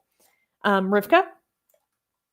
So in 2011, there was a suit brought by network of those abused by priests. They filed a complaint in the International Criminal Court, allegation against the top Vatican officials for crimes against humanity, covering up R and other assaults committed by priests around the world. But what I was going to say is, so it actually, somebody did that. This article is in the Denver Journal of International Law, and it's from 2011, because I knew that there had been something like that. The other thing to know about International Criminal Court is you have to be a signatory to these treaties and say that that jurisdiction for crimes committed in the territories of signatory countries is what I'm trying to say. And if you're not, then they don't have your jurisdiction to bring you to trial. And the United States and the Vatican are both non-signatories. Yeah, but even if you were a signatory, like, you wouldn't, like, for example, International Criminal Court will not be able to. Let's look at two same actions from right. Saudi I Arabia. understand the burden of proof is too high. No, let me finish. Even if you had proof, right? You can't, for example, charge Saudi's government let's look at 9/11, okay? If your claim is that the ideology that Saudi Arabia funded, that ideology led to 9/11, that's not going to hold up in court, right? If you can show that the government was actively involved with funding the people who took down the action, then you're like, okay, we have a case. But if you say, like, there was a certain ideology that was promoted, certain people who were following that ideology took that ideology to come up with conclusions that led to this action, that's not gonna, like the judge is like, what is this? Like, I don't, right? That's not gonna work, right? Or if you say like, what could work is like, you could like, oh, look, Mohammed bin Salman was actively involved in funding the people who killed Khashoggi. That could hold up in court, right? Some court, I don't know. Oh, by the way, Rivka, the ICC still can't take countries to charge countries that are not signatory. They just don't have power to, execute much. Like I know some. I think some Iran's government is not a signatory. Their cases are still being heard in the International Criminal Court. I don't know the details, but they don't have any real jurisdiction to actually do anything. They're kind of made impotent in right extent of, if you're not participating in the system right. can't punish you right within the system. They can still say, yeah, we don't like this behavior and this is wrong, or something. Because a lot of like government officials say like, why are you passing judgment? We are not a signatory. But the thing is that the International Criminal Court, I think they could still pass a judgment, but without actually any consequences. The only consequences that might be helpful is the world now knows that according to International Criminal Court, these people have committed a crime. They looked at the evidence, and they have officially announced that yes, this was a crime. So your international reputation and human rights activists, and if a country wants to sanction you, now they have something solid to base it upon. But yeah, there's no. I think that's how it works. Don't quote me on this. I mean, anyway, yeah, it's like, just because you're not beholden to us doesn't mean we can't talk about you. Exactly. A great summary, I think. Anyways, can we clap for the next news? No. I don't think we should. No. Next news. Next news. Churches burn as Canada laments the discovery of unmarked Native graves. In the past few weeks, fires destroyed 4 Catholic churches on Indigenous land in Canada. The churches were destroyed right after the recent discoveries of hundreds of human remains at the sites of 2 former boarding schools, which Catholic religious groups operated. On June 26th, the St. Anne's Catholic Church on Upper Similkameen Indian Band land was set aflame. There were 2 other fires taking place in the southern Okanagan region on June 21st. Both churches, the Sacred Heart Church and St. Gregory's Church, were burned to the ground, and investigators described the fires as suspicious. So I wanted to talk about this because this obviously, well, not obviously, given the fact that these churches were on Indigenous land, given the climate of Canada, over the discoveries of almost 1,000 unmarked graves at the sites of these 2 residential schools, a lot of people are speculating that these are arsons that occurred because of anger and animus towards the Catholic Church, given the outrage over these recent findings. But I also wanted to talk about it because I've seen ex-Catholics actually specifically celebrate this. And that's not something that we like here at Atheist Republic. And so I thought that this gives us an excellent opportunity to talk about why this is something that we oppose. I mean, if you need an explanation, then like if people like, why is this bad? Like, I don't even know if we could. Yeah, can we explain to people why destroying other people's property is bad? Like, do we need to have that talk? Is that the level we are at here right now? I mean, honestly, I think it's important.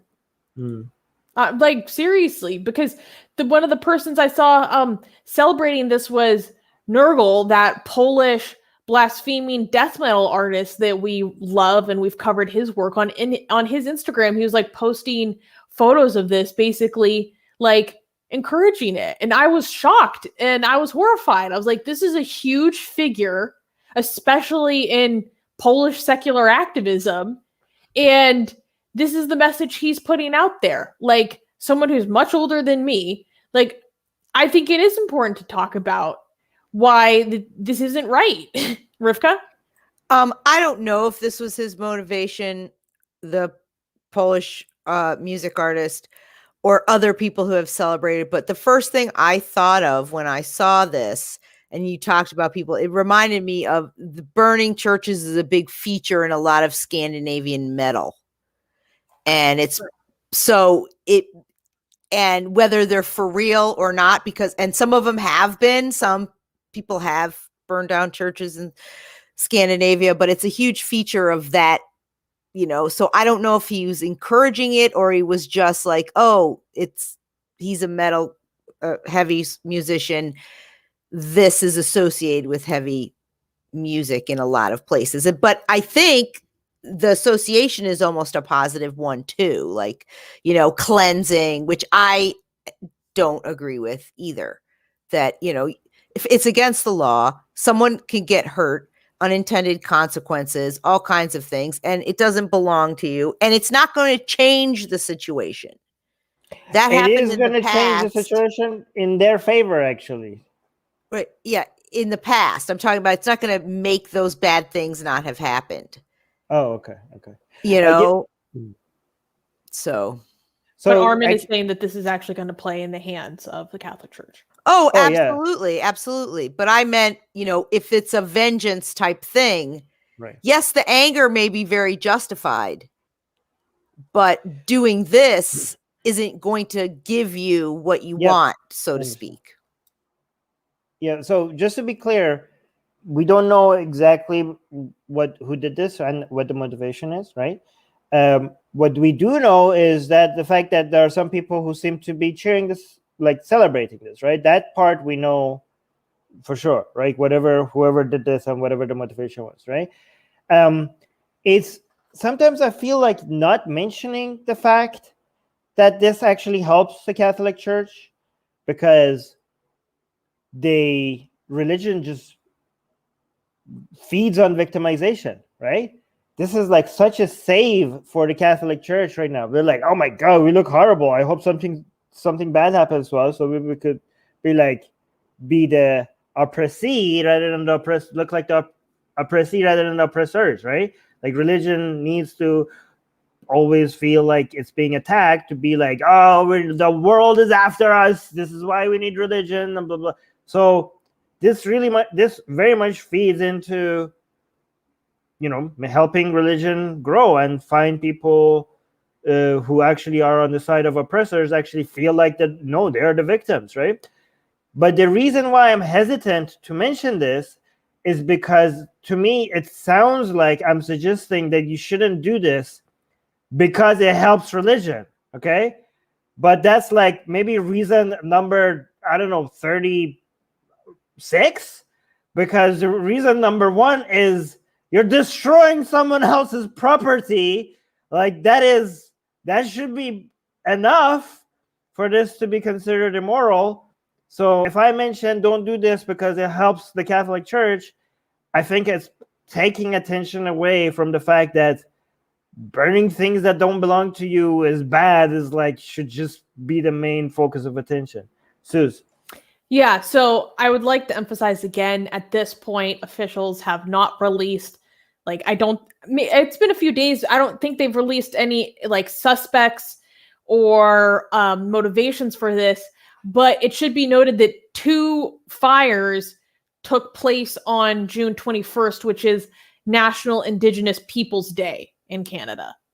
So given the climate, given this holiday that represents the recognition of Native people in Canada, there are just too many things aligning that I think it is very likely to be motivated based off of the sentiment. After these happened in Indigenous communities, there was a lot of ambivalence towards this happening. A lot of people, ambivalence. However, I would like to say that just because it happened on these days or because of the given climate, that doesn't necessarily mean that Indigenous people themselves did this. There are a lot of times where like radicals will take up the group of Indigenous people and do stuff supposedly on their behalf, when really that stereotype of who could have done this could actually end up hurting these groups. So we don't actually know who did this yet, but it's very interesting kind of political climate that's going on right now in Canada, and I'm very interested to see how things are going to develop by the end of the year, when the Pope is set to actually meet with representatives from these communities over a series of days, and then it'll culminate with meeting all these representatives at once. All right, highlight some comments if there are any good ones. And if Suze is not highlighting your comments, that means that your comments are not good. Or I missed in the chat. Oh, the next news is so funny. I have the next news ready. Yeah, Secular Rarity say, I understand the frustration and hurt, but it has to be channeled to the courts and laws. Or just activism, just like ideas. Mm-hmm. All right, so I'm assuming the next news is clappable? Yes. Next news. Next news. It is a Fortnite fatwa, okay? Fatwa issued against Fortnite video game in Egypt. So this is like the funniest thing I heard all week. On June 29th, Rabat Al-Azhar Fatwa Global Center in Egypt issued a fatwa against the video game Fortnite. The fatwa was declared after images and videos of players supposedly destroying the Kaaba went viral on social media, sparking outrage.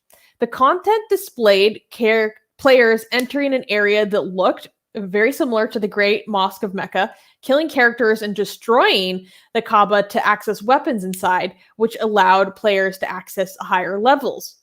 In response to the criticism and the fatwa from Al-Azhar, Fortnite's developing company, Epic Games, made a statement along with the Fortnite team, clarifying the misunderstanding and claiming that, quote, the content referred to was made by an independent player in creative mode, end quote. Epic Game also mentioned that their team respects all religions and that they provide a safe gaming experience for all their players. So this is really funny. If you guys didn't catch this, I've never played Fortnite before, but this is what I gathered, is that they have features where you can kind of create your own levels, create a little bit of your own environments, and then have other people play on, kind of what you created. I saw some screenshots that I think might have been specifically what this was about, and it almost looked like Minecraft. Like it was kind of a Minecraft like pavilion, that looked pretty similar to kind of like the pavilion with the structures around it of the Masjid al-Haram, but in the middle there was this black cube, but it looked like something out of Minecraft where it was like black, and then you kind of saw like a yellow stripe, and then it was like a little bit more black, but it was just so cubey. Like it was pretty funny. It doesn't look exactly like the Kaaba. Like I had a rough representation of it, but there is nothing I love more than just a hilarious fatwa. Right, Rivka? So one of the comments, sorry, I don't recall the name. It flew by so fast, but somebody mentioned, and this is the point that I want to mention as well, is that the Global Fatwa Center, that to me is the funniest part of the whole thing. The fatwa, whatever, but the fact that they have like the Global Fatwa Center that, is Shuvo said, the Global Fatwa Center. It's funny. It's ridiculous. It's they've got this, you see guys like in cubes, combing social media, I got another one, boss. And they're, running it across like, on the stock market or something. It's so funny. Yeah, there should be a fatwa like exchange where you could invest in fatwas for the chance of being real. Wait, there is an actual global. Is that a real thing? Like I have never heard of this. This is yes, a joke, it's right? Al-Azhar's Global Fatwa Center. Al-Azhar University has a global fatwa like you have official. This is not a joke. They have an officially a The global Fatwa fatwa. Center. Yeah. Mm. Do they recognize the fatwas by like the Iranian mullahs, or is this a Sunni fatwas? Like this is the place where fatwas go.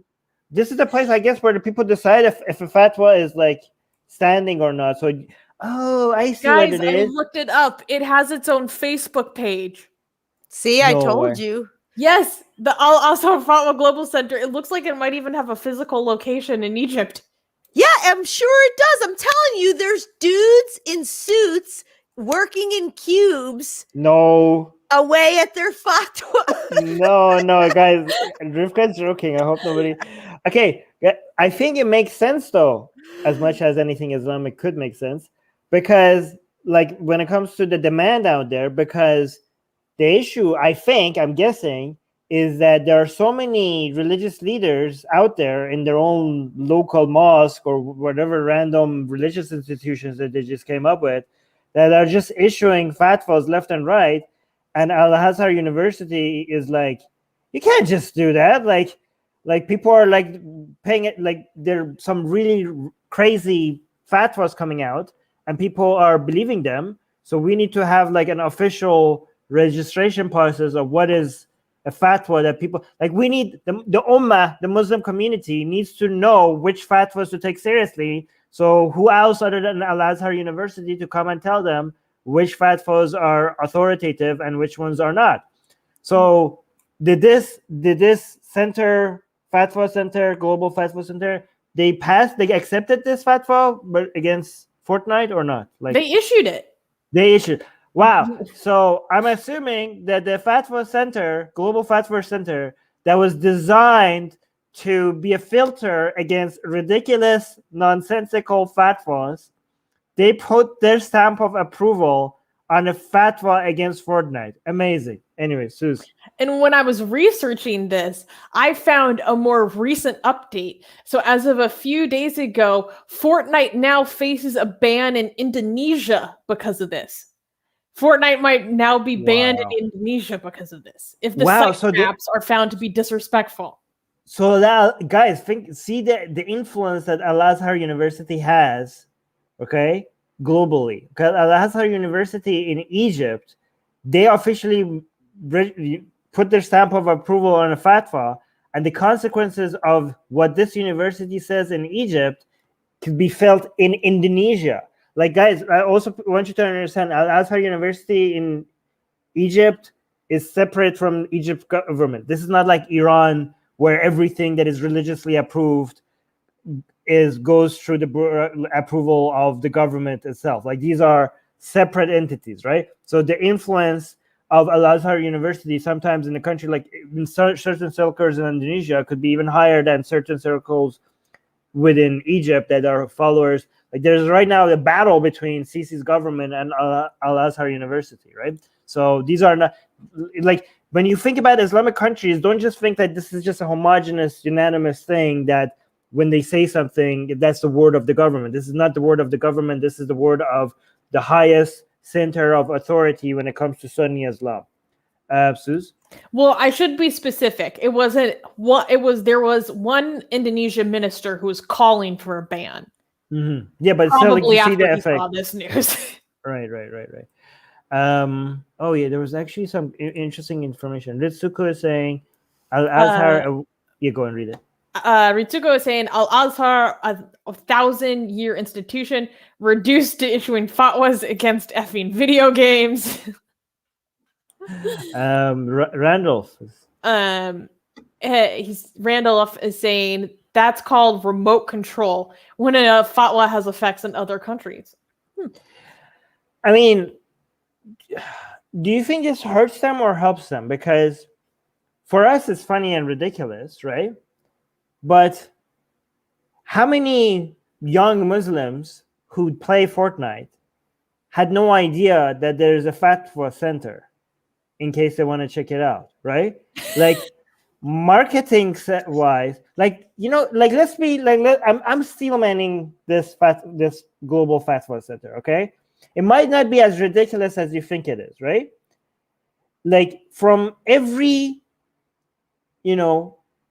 100 Muslim video game player who hears the news that, wow, there's a global fatwa center that issued a fatwa against this, is there not like one, or maybe at least like one, let's say 2 out of 1,000 or something, that is like, hey, I actually care about Islam. I didn't know there's a place where I could go check if something is okay or not. So we atheists could be like looking at this, and many Muslims, I'm assuming, are also laughing at this. It's almost guaranteed that there's also a lot of Muslims that are laughing at this, right? But the people who are laughing at this is not going to hurt the fact that this fatwa center is now being trended in the news, and a lot of people now are going to follow its Facebook page, and it's going to have more influence and authority around the globe because people. This is like a great market. They I might was actually thinking the opposite. What? I was thinking there might be young Muslims who find out about this, who are outraged, who are like, "What?" Like this may cause them to have the opposite reaction, where they turn against these authorities. I mean, they only said Fortnite. What was the competitor to Fortnite? They could switch to what was that? PUBG? PUBG. Yeah, people are like, well, there's no fatwa against. Hey, maybe a lot of Muslims who play PUBG, they're like, hell yeah, base. This is true. Fatwa center all the way. This is finally some. I don't know. Todd Skeptic is saying this is all over what someone did in creative mode, not even the game itself.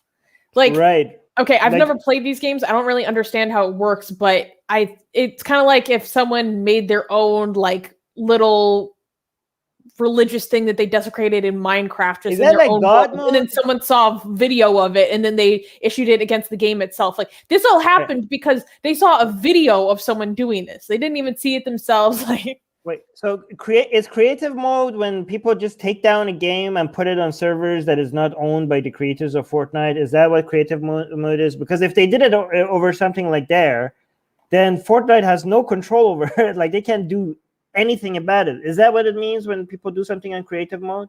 People who play Fortnite, clarify, what is this? What is creative mode?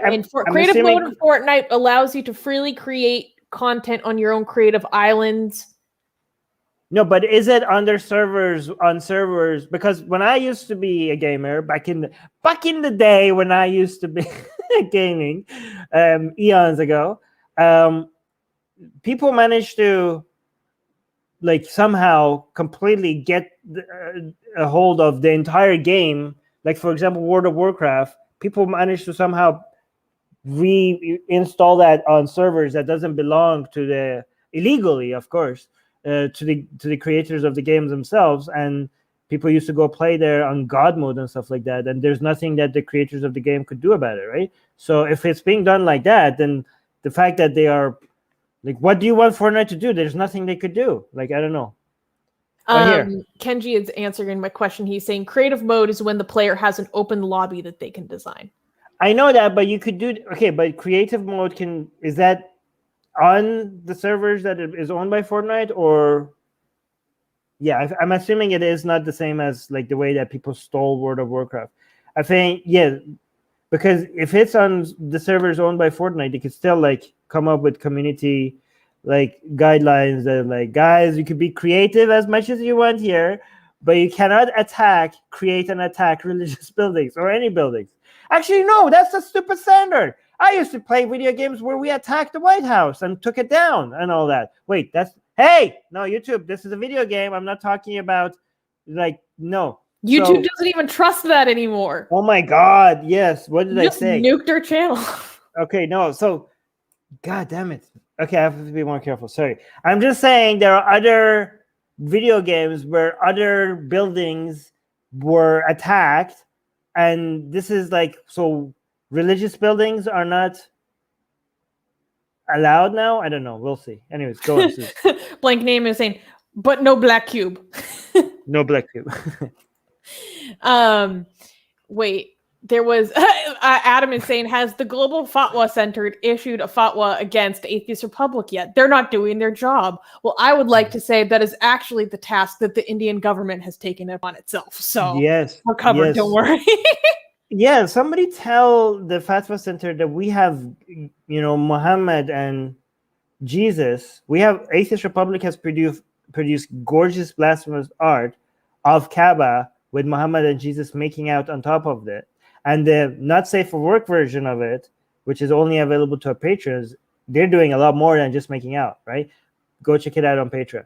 Oh, by the way, guys, if you want to see our blasphemous art, including Muhammad and Jesus making out on top of Kaaba, link in the description. Subscribe to our newsletter. It's all there.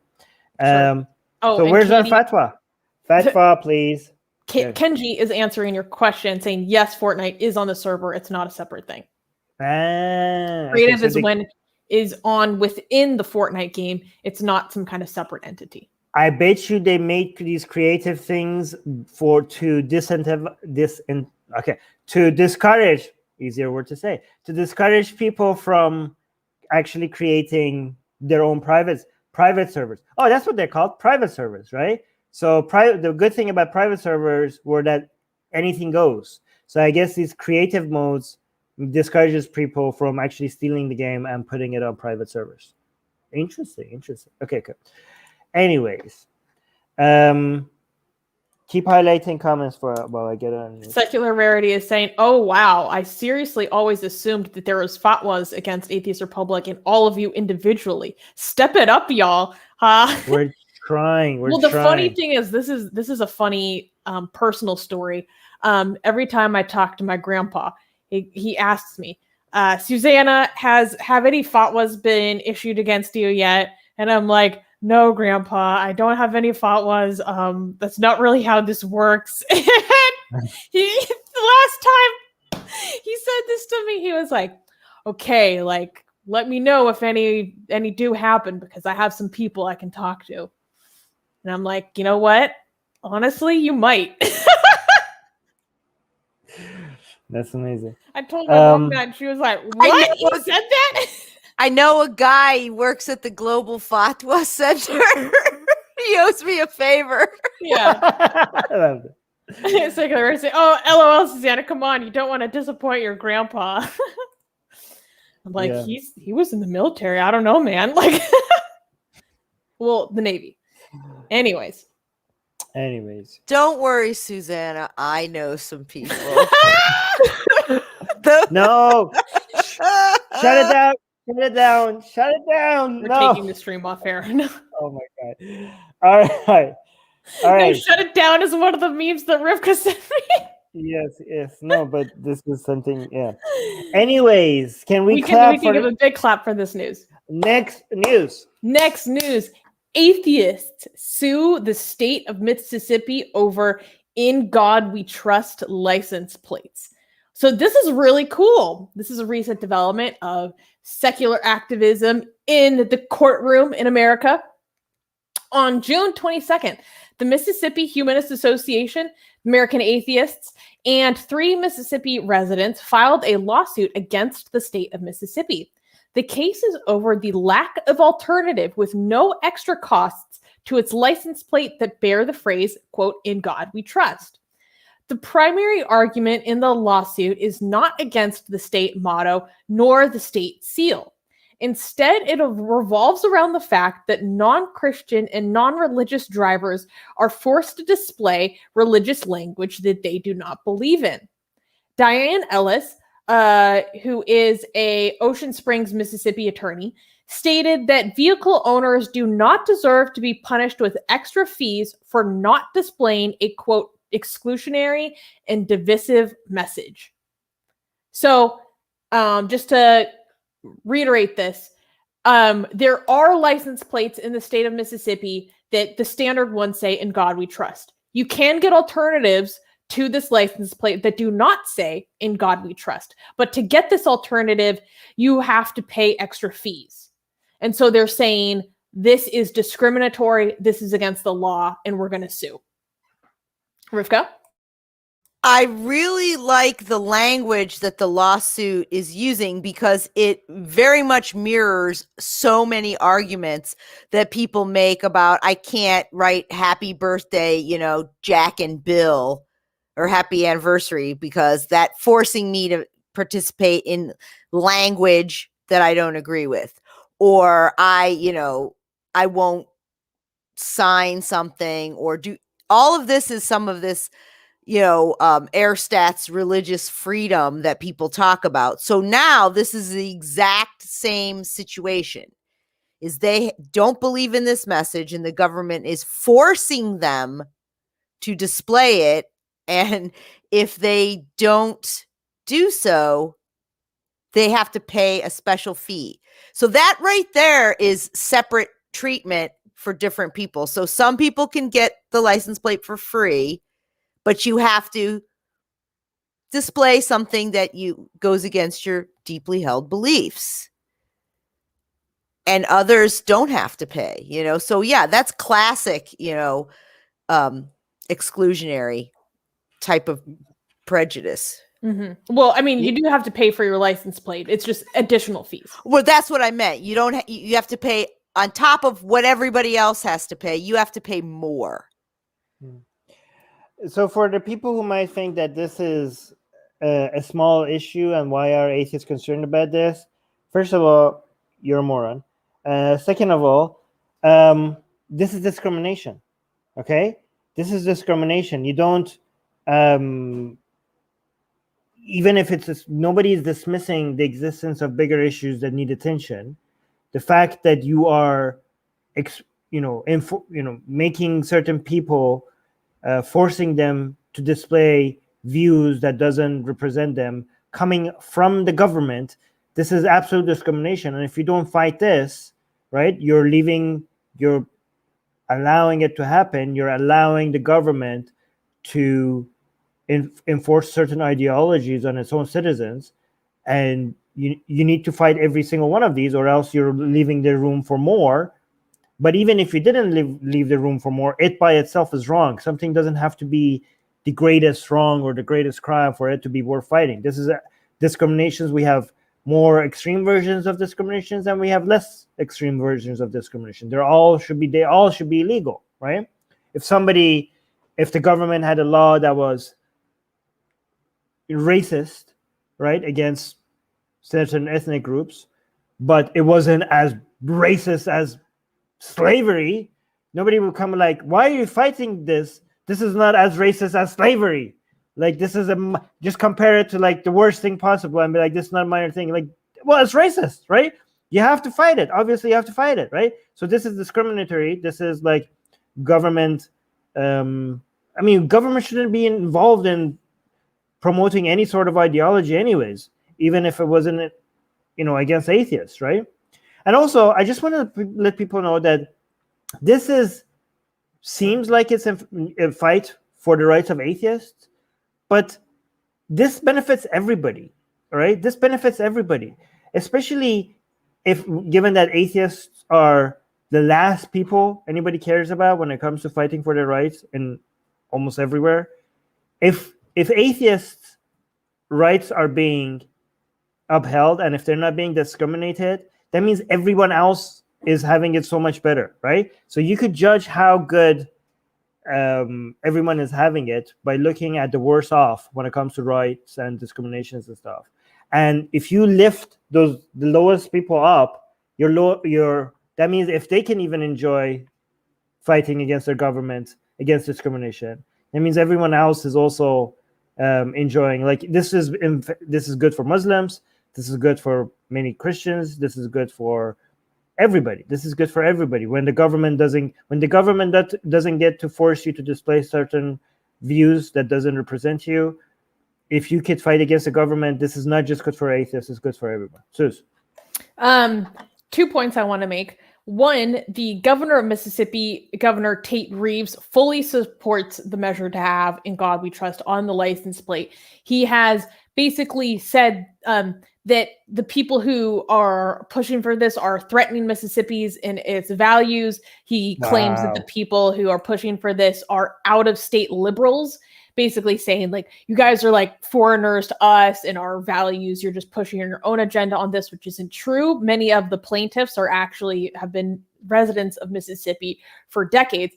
But I just came up with a fire point. Okay. All these conservatives who are so freaking obsessed with, freaked out over having to acknowledge a trans person's chosen pronouns and how it is such an offensive form of government forced speech, have no effing problem with BS like this. Okay? Hey, that's such a great point. Hypocritical, dumb shit ever. They have no problem with forcing speech, because that is the argument of this litigation, is that the government is forcing me to use certain language, or if I don't want to engage in it, the only alternative is an extra penalty. It's an additional fee. This is forced speech. But hey, that's such a great point. It just came to me how insane and ridiculous this is. They do it all the time. They do forced speech all the time. So, Susanna, the out-of-state liberals is code for Yankees. No, but seriously, that's such a great point. That needs emphasis. The fact that you're like, these are conservatives being such hypocrites as usual. These are the same people who like any form of like any laws, any regulations, or anything that they have to, that is forced upon them, they consider it to be government overreach. And now they're like making every single citizen of their state display an ideology that they might not, like, they are forced to, unless they want to pay a penalty, to display a certain view. And how do they not, like, if you are true to your ideology and you're like against government overreach, how are you not seeing, look, I want some conservatives to come out and say like, yeah, you know what, I'm a conservative and I believe in Jesus and blah, blah, blah, blah, blah. But yeah, I don't believe that government should be able to under the force of a penalty, force you to put on a statement that is displaying something that you don't believe in. Like, do we have conservatives that say this? Like, where are they? They need to like make themselves heard, because, or else, I mean, they are hypocrites. But go, Susanna. Okay, but this is how. No, I want to like go a level deeper. Let's go. Let's peel this onion back and go one level deeper. This is so great.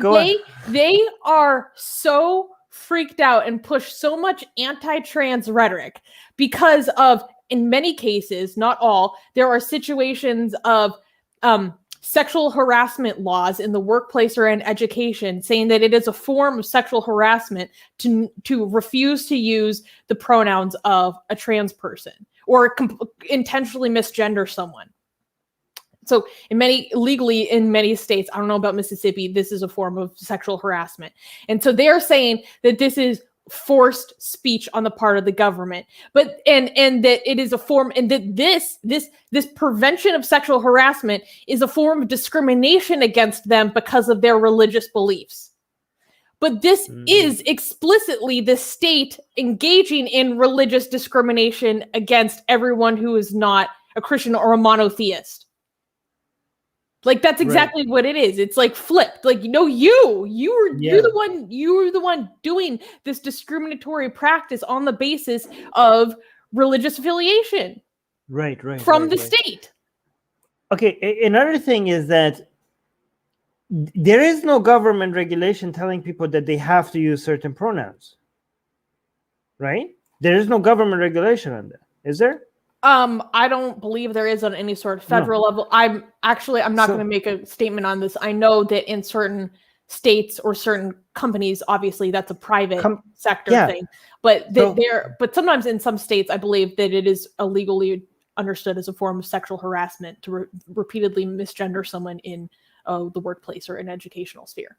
Okay, but that's like in workplace and education and stuff. It's not like illegal.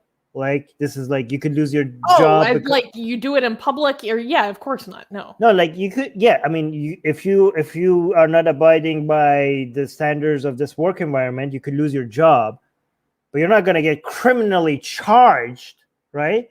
So when these people are saying, these conservatives who are so concerned about government overreach, there is no government overreach.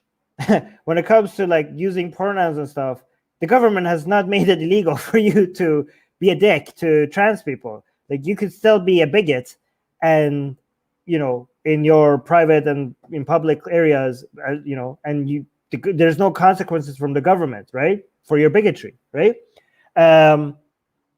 But so these people were like, what these people are complaining about is what they're supposed to be supporting, which is private institutions being able to come up with standards for their work area, which these people who are supposed to be supporters of the rights of private institutions, they're all of a sudden against it. Like, no, these companies are like coming up with authoritarian standards. Like, wait, so you want to introduce laws that they don't get to do that? Isn't that like against whatever, supporting private property, private company rights and all that? Like, these people don't even understand their own ideology. Like, they're not even consistent. So what they complain about is not even government forcing anything on them.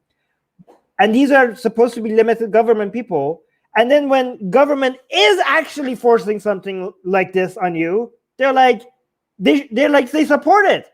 And like, this is our values. Or like, well, you can't force your values. Okay, fine, it's your values. You can't force it with government, using the government on the people who is not their values. Like, is it every single Mississippi's value? Of course not. Like, guys, conservatives are insane, not just because they're conservative, but because they're also not, but because they don't even understand how to be conservatives. Like, they're double insane because they're conservative and they don't even understand how their own ideas work. They're not even consistent with the things that they even believe in. Anyways. Oh my God. It's so annoying. I'm still glowing. Yes, in the aftermath of just that ferocious point I made, because that came to me while I was speaking the news, and I was like, "Oh my God, guys, wait!" It was such a good point that I'm not even reacting to the news anymore. I'm just reacting to the points that you brought up. Yeah, but okay, so back to this news. Big shouts out to the Mississippi Humanist Association, American Atheists, of course, and the residents who are plaintiffs in this case. I think you're doing awesome work. Some people in the live chat might think that this is very trivial, not something to sue over, but I think it's very important to sue over. And so I'd like to commend these organizations and these individuals for taking the time and the expense to take up this project, because this stuff like this is very important. All right, can you chit chat with the audience while I go to washroom? Yes. Blank Name is just randomly saying that bisexuals are dope, and thank you, Blank Name. Yeah, so I'd just like to highlight, this bisexual celebration really quickly, because the community needs it. Also saying Susie's on point.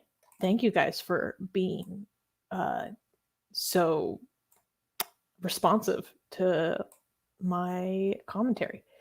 Pyro Kitty Cat is saying, as a Yankee, I feel offended, Rivka. And conservatives have left the chat. It's so funny when you guys come in with all these things whenever one of us leaves the room. Like, I noticed when I left for a second earlier, someone commented Middle East takeover, which I thought was hilarious. What else is going on here?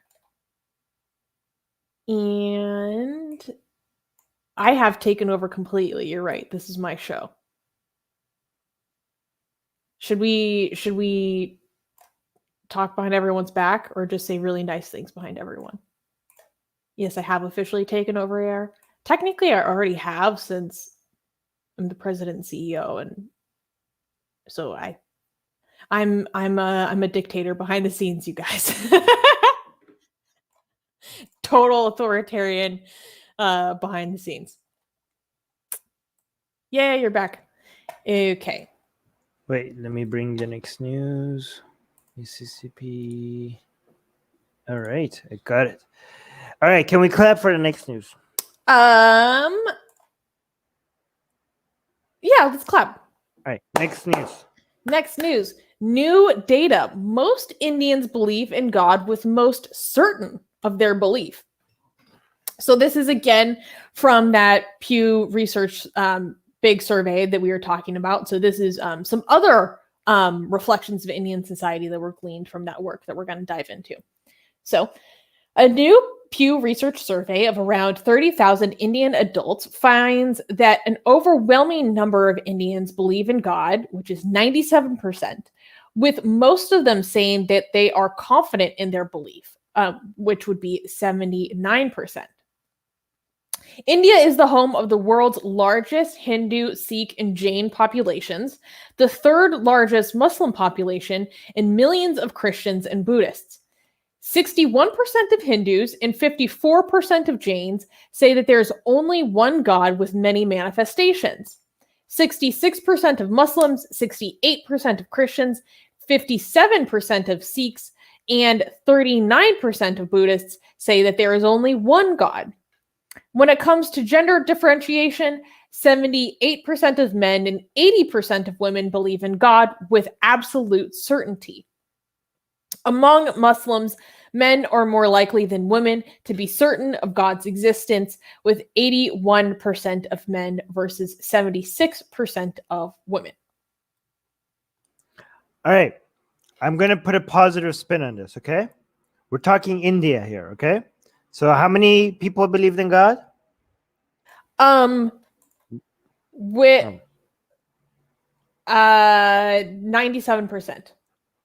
All right, so hold on. That means, hold on, let me think. Yes, that means there are 40 million atheists in India, right? Is that right? Yes, 40 million. So we're talking India here. That's 3%. Do not dismiss it. 40 million atheists. That 3% is not a small number, okay? 3% of 1.3 billion. Am I getting my math right? Well, I don't know if I would say atheists. It could be people who are religiously unaffiliated.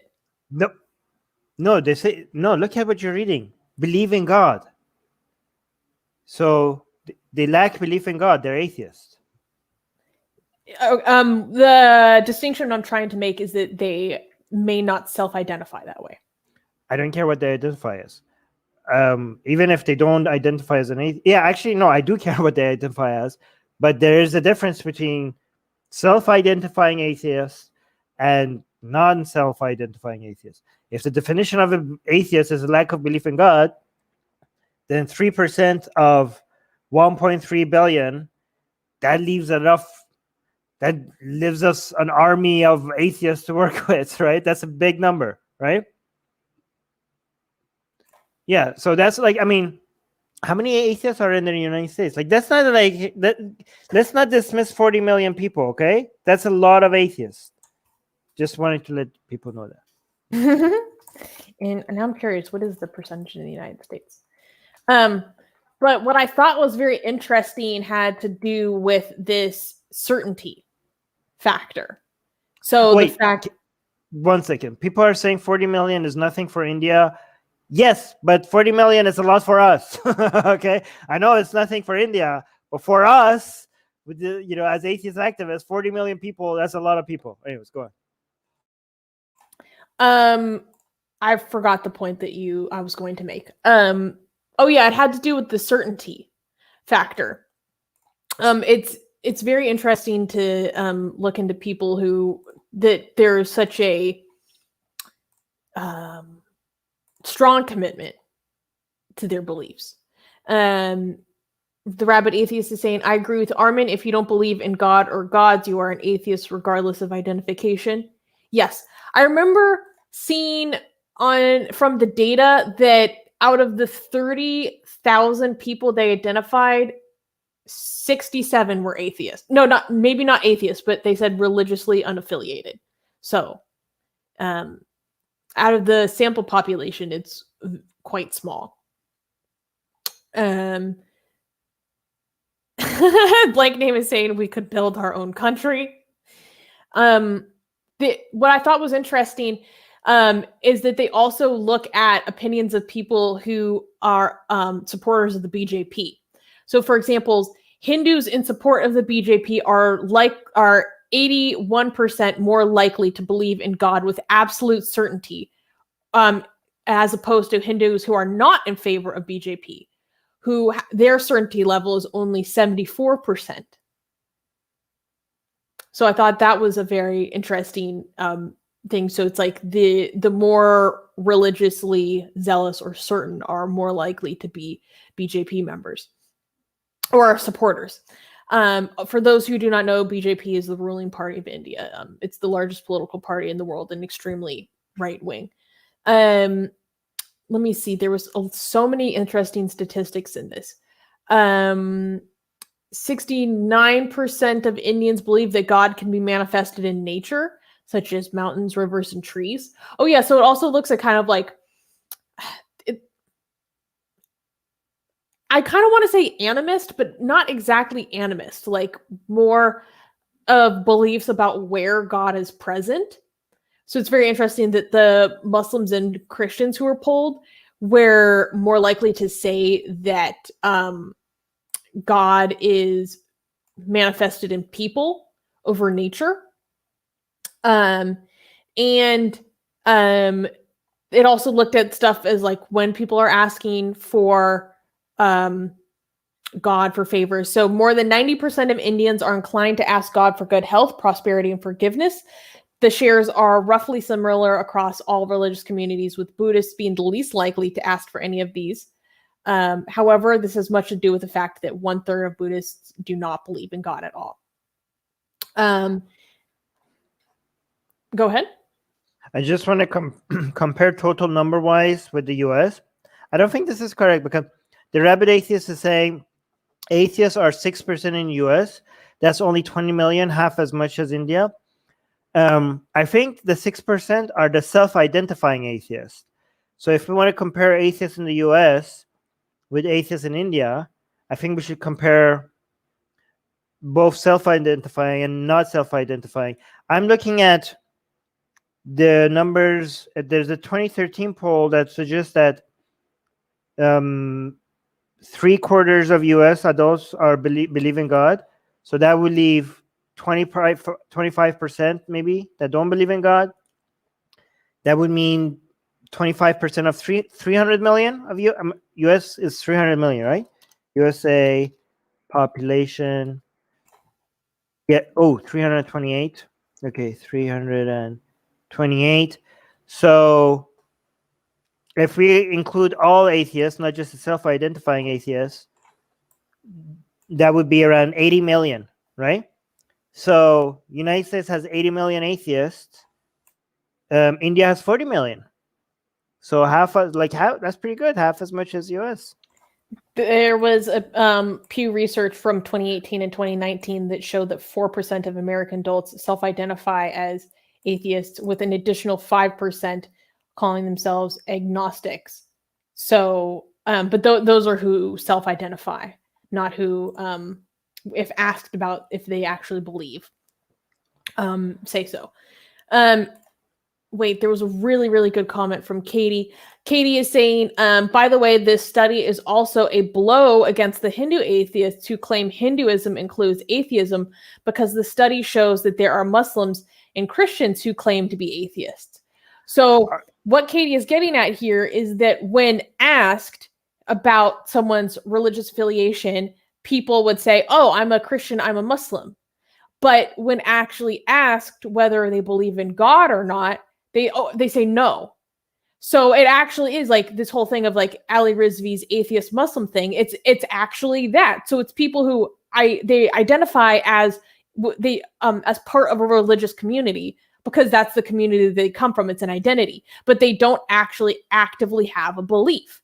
So it's this contention behind a cultural identity versus what is actually believed, which was surprisingly common in a lot of these respondents. And so Katie is pointing out that this isn't something that's exclusive to this phenomenon of so-called Hindu atheists, where they're trying to maintain a cultural identity of being Hindu while also claiming that they are atheists, although oftentimes Hindu atheists are, I don't know, sometimes I Bring found it back. the place. Oh, okay. Shoot, here we go. Okay, I don't think that's a fair point though against these so-called Hindu atheists, because what they're getting at when it comes to this is not a I don't think that's a big of a blow, because when they're saying Hinduism includes atheism, I don't think they're necessarily talking about the people who are, I think they're also talking about the scripture, right? I think they're talking about within Hinduism, even the gods don't know how the universe came about. Like for example, again, it's amazing that I'm actually I'm steel manning Hindu atheists, which is not fun. Okay. But if you have a Muslim who identifies as a Muslim and doesn't believe in God, that would be there's a contradiction between their identity and their belief system, right? So yeah, you might have people who identify as Muslim and don't believe in God, but that's a contradiction. What they're saying is that when it comes to a person who's a culturally Hindu and doesn't believe in God, their point is that there is no contradiction over there, right? So that's what they're getting at, in my opinion. I see what you're saying. Yeah. Oh, Armin. wait. This is a little bit different. But I saw AGA saying Australia has a census coming up, and already the war over the religious question is starting to flare up. We're campaigning for people to mark no religion if you no longer believe, and the far-right Christians are saying pick Christian or other religions will take over. So, AGA, if you know someone who's a representative of this campaign, I'd be super interested in talking to them, because actively marking that you're an atheist on census data is very important. I know I've seen similar campaigns in the UK and the United States, because it's really important for our government to know how much of the population in voting demographic and constituency that we make up. It helps us push for more representation. It helps us push for more power within the body politic, and more respect of our rights. So yeah, knowing more information about how populations identify in terms of beliefs, I think religious beliefs is super important and really interesting. I do want... No, you go ahead. Okay. I do want to clarify and maybe correct something I said. When I said I don't care about whether somebody identifies as an atheist or not, if they don't believe in God, they're an atheist. I mean, I don't care about that as much as when it comes to making a decision on whether or not they're atheists or not. What they identify as is irrelevant. However, it's not by its own entirely irrelevant when it comes to other questions, right? So when it comes to what they identify as is irrelevant. But when it comes to acceptance and normalization, the number of people who identify as atheists, and for that question, that becomes very important, right? So there are many battles that we're fighting, right? One of the battles is for people who are atheists to self-identify as an atheist. Like even that is progress, right? So it is important. If we go, like, let's say you have a country that is 10% atheist and 2% identifies as atheist. If you take that country from that to being 10% atheist still, but 5% identifies as an atheist, that's progress, because identifying as an atheist means atheism has become more accepted. That's why people feel comfortable identifying as an atheist. And also is a sign of progress, but also it causes further progress, because more people identifying as an atheist makes it less taboo and normalizes for further progress, right? So identifying as atheist does matter. Anyways. Wait, there was a really interesting comment. Oh yeah, so this was something else that I think is just a fun fact. Shiva is the most commonly selected deity Hindus feel closest to, with 44% of Hindus selecting him. This is regardless of whether they believe in one god or one god with many manifestations or many gods. So, fun fact, Shiva, out of the Hindu gods, is the most worshipped, or has the largest percentage of being worshipped. Such a betrayal of all the old gods. Bring the old gods back. I like Agni. Yeah, Agni is my favorite. Yeah, there's the popularization of the new gods, the Trinity of Hinduism, Vishnu, Shiva, Are and you Brahma. telling India to embrace tradition? I'm telling India that they betrayed the only god that was listening to them and taking their concerns seriously.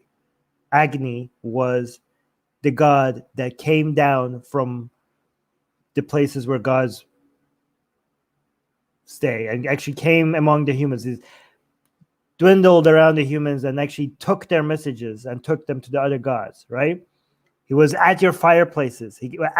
He's still at your weddings. Agni is still at your wedding. He's even after all of the Indians betrayed him and just focused on Shiva, Vishnu, and not even just Shiva and Vishnu, to be fair, right? Even after all of that, he still comes and blesses you at your weddings. You know? So, I mean, every time you're cooking food, it's because Agni is blessing it, right? And it's such a betrayal, such a crime. Anyways. All these people are saying that you've betrayed Kali. No, Kali. I haven't betrayed Kali. The thing is that Kali is mine, so India has no business anymore with Kali. Like I would tell India to embrace Kali, but it can't because I have taken Kali for myself. Kali has abandoned India. Open about the love jihad now. Yeah, that's where we're at. Mask off.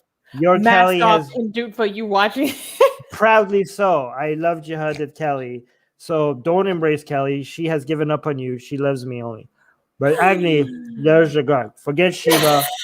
Adam Rickster saying, great. Susanna and root to being a Shia, Armin a Hindu. I even have an Agni prayer saved. Oh yeah, I think I got. What? No, I have an Agni. I am so in favor of Agni that I have a prayer. Oh yeah. Here, let me read this to you, and you tell me why people don't pray to Agni instead. Look at this.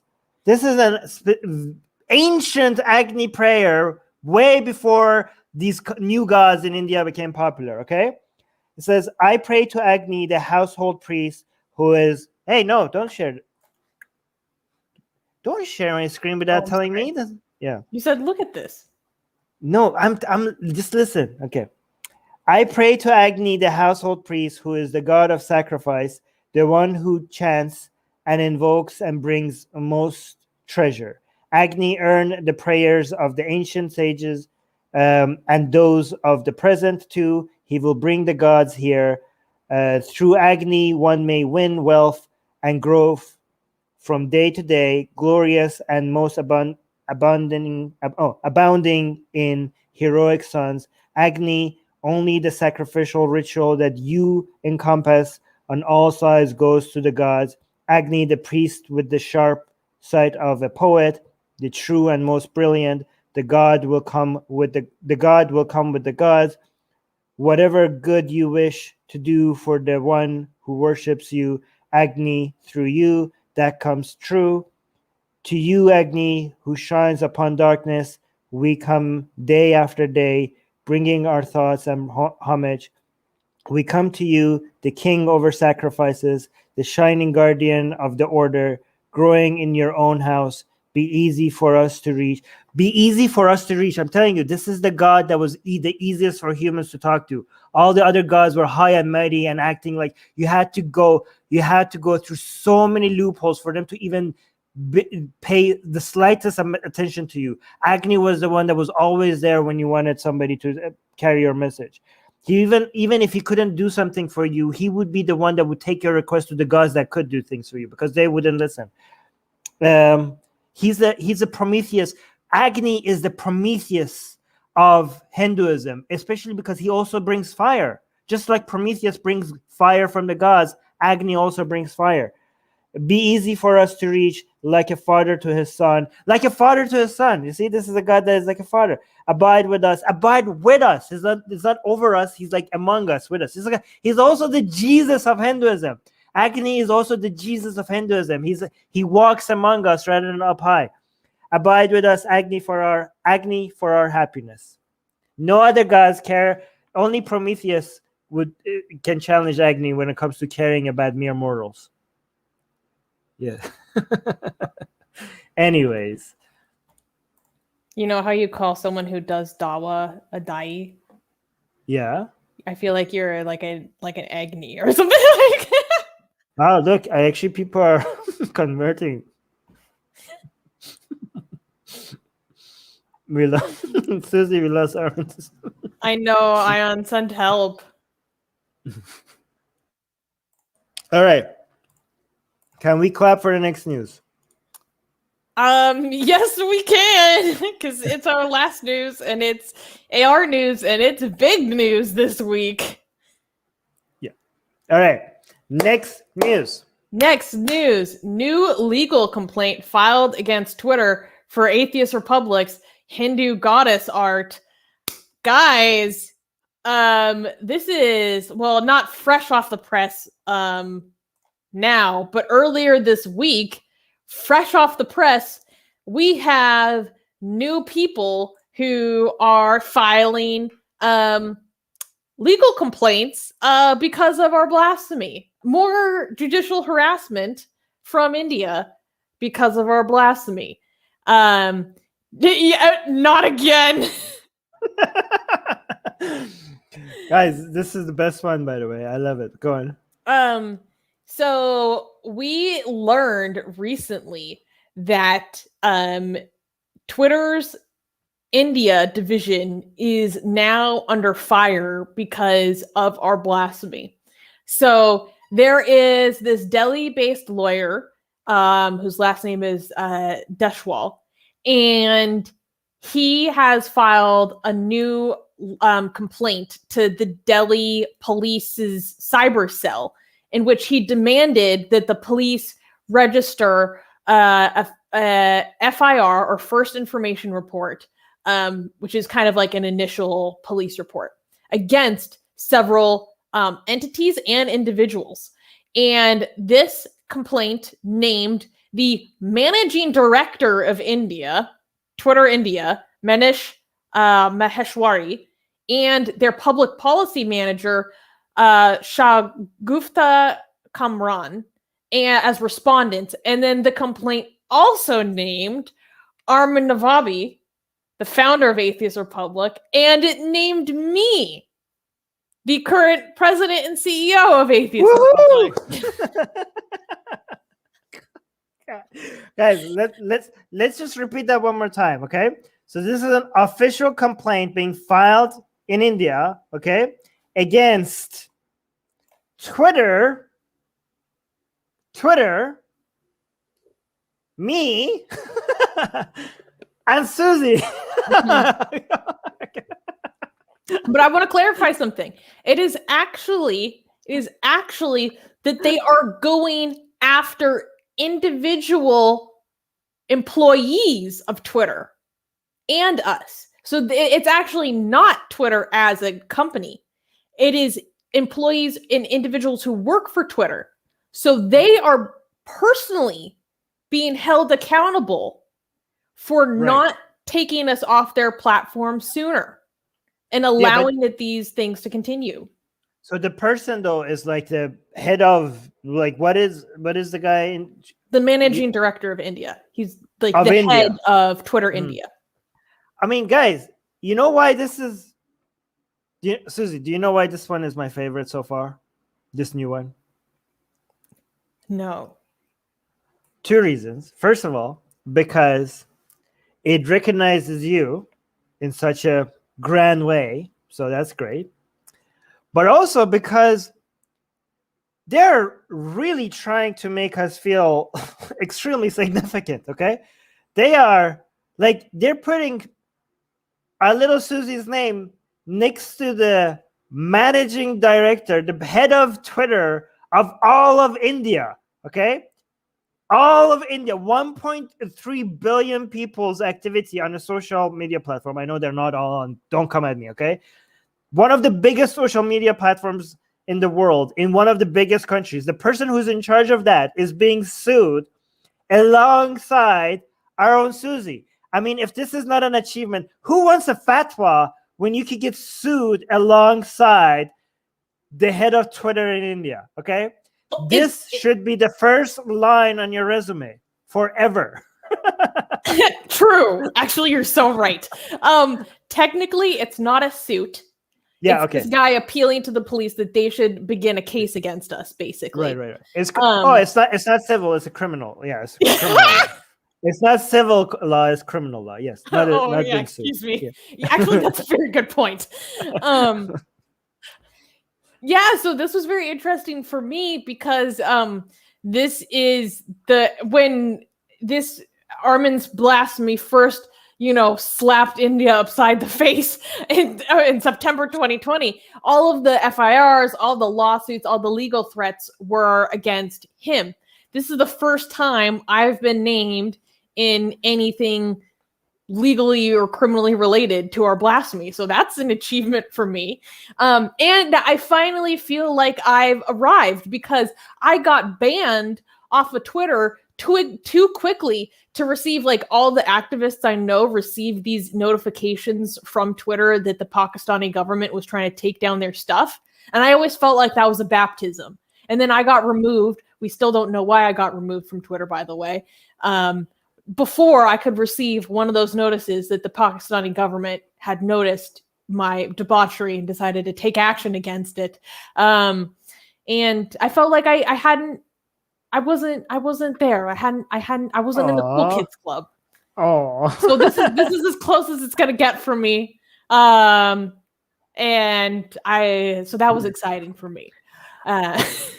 I'm just wondering how they're still talking about Kelly. Like, have they not? This is like ages ago. Have they not seen our new art? Or like this is so many months after we went through the Cali disaster, and these people are still like getting together and taking legal action against all that, right? Like, guys, we have how many have we made? How much art we have made so far? Like, somebody sent, who is this guy? Somebody send them the new art that we have. Oh, and guys, I have to let you know that these people, they need to hire an entire army, okay? Because our staff is now getting active in getting our art promoted on DeviantArt. I don't want to get us banned on another platform. Come at it, okay? So we're now going to go on DeviantArt. Susie made us an account on DeviantArt, and the people who are in our team, which we can't say because of their safety and all, they're now going to be posting on DeviantArt and also on a lot of subreddits with our own new accounts, right? So in places where a lot of people would love art like this. So we're going to be spreading all of these arts everywhere. Like, I don't know, like, you think you could not stop us from spreading this art without Twitter? Like, good luck with that. I do want to, do you want to highlight some? Yeah, go on. I want to read some quotes from this attorney who filed this complaint. In this complaint, he alleges that this Twitter user has depicted Ma Kali in an obnoxious manner with an intent to insult and demean the Hindu religion. Well, Mr. Dashal, this is a celebration for us, and we proudly say it and put that in a lot of our content surrounding our blasphemy. Dashal has stated that other content tweeted by Atheist Republic shows a, quote, deliberate attempt to willfully outrage and hurt the religious sentiments of the Hindus in order to promote the religious animosity amongst people in this country. Quote, the content posted by the Twitter user is not only abusive, but has been posted for the purpose of causing annoyance, inconvenience, danger, obstruction, insult, injury, criminal intimidation, enmity, hatred and ill will in the society, the complaint alleges. Accusing Twitter of allowing such content on its platform, Deschal said the social media giant has not taken steps to remove them. It is a blatant violation of Indian laws. Twitter has been acting as an accomplice to the crime and is showing such blasphemous and insulting content about Ma Kali. It added that Twitter is deliberately promoting hate speech about the Hindu religion. Quote, deliberately no action has been taken by Manesh Maheshwari, the managing director of Twitter India, to remove such objectionable content from its platform, even after passing of 1 month, it adds. And when this was published, the Delhi report has yet to accept the complaint and register an FIR in this case. So I love the fact that they're saying this was blasphemous in their official legal complaint. Like, there's no way you could sound even more ridiculous. Like, these are people in the 21st century, and they're filing official legal complaints for this, and they are like mask off up front about, like, yeah, this is blasphemous. This is like, guys, this is like Bronze Age stuff that the people are using in the 21st century. It's so amazing. Like, they don't even try to hide the fact, like, mask it as something else. Like, no, yeah, this is blasphemous stuff. That's why it should be bad. Twitter should be punished for allowing blasphemous stuff. Amazing. Suze. It's funny you should say that, because to that point, I noticed on Twitter, I have a screenshot of it here. When we posted about the strike on our YouTube channel that we've been talking about, on Twitter, someone replied, I think we won, Hindu bodies. We always win. And yes, we fight in legal ways. We got them out of YouTube, Twitter. We win. So this is exactly, he misunderstood and obviously thought that we're completely off YouTube. We're not, but we're there. We are. Right now we're streaming on YouTube. We are off of Twitter. So this is exactly what they're saying. It is open that they use the law. They brag about it because on one hand, they're trying to say, oh, we Hindus, we're not like Muslims. We're not violent. We don't blow people up. We use the legal ways. But really what they're getting at is that they use judicial harassment and intimidation.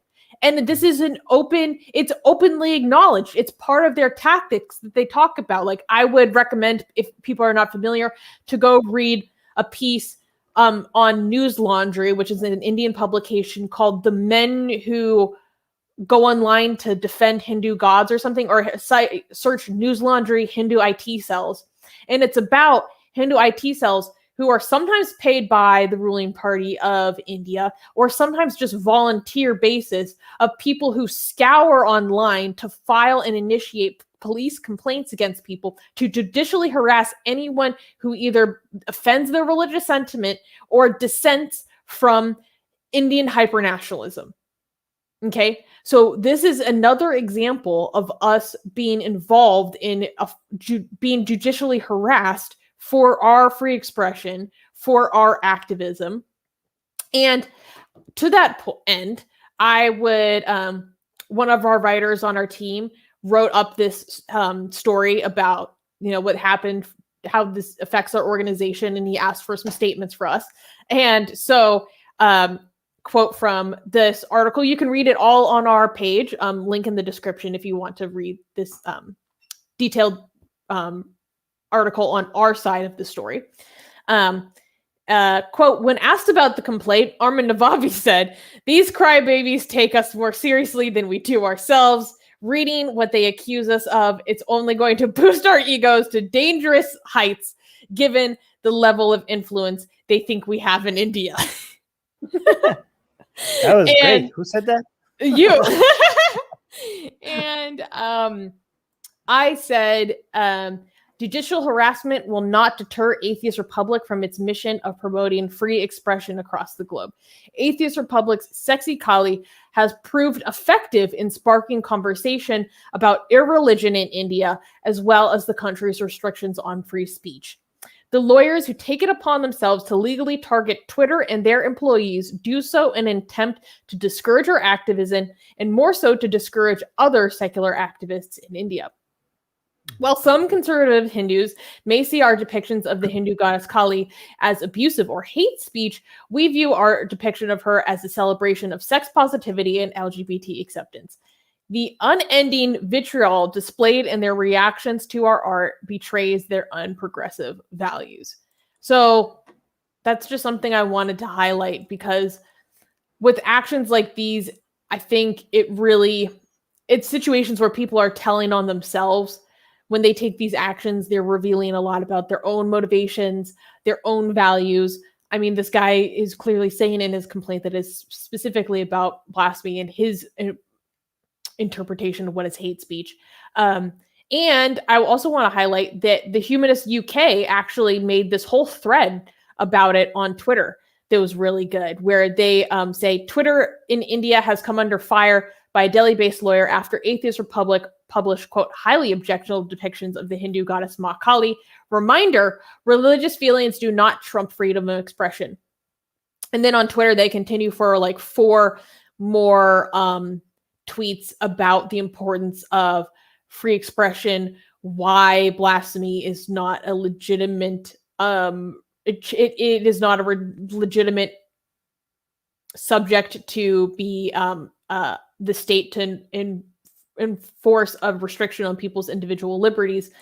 And I really like that. And then the Association of Black Humanists quote retweeted that and said, "This is always the argument. You hurt my feelings. Now I'm allowed to shut you down." So those are also very good points, because this is, again, about silencing and not allowing diverse opinions, which is inherently why blasphemy laws are a detriment to pluralistic societies and antithetical to liberal values.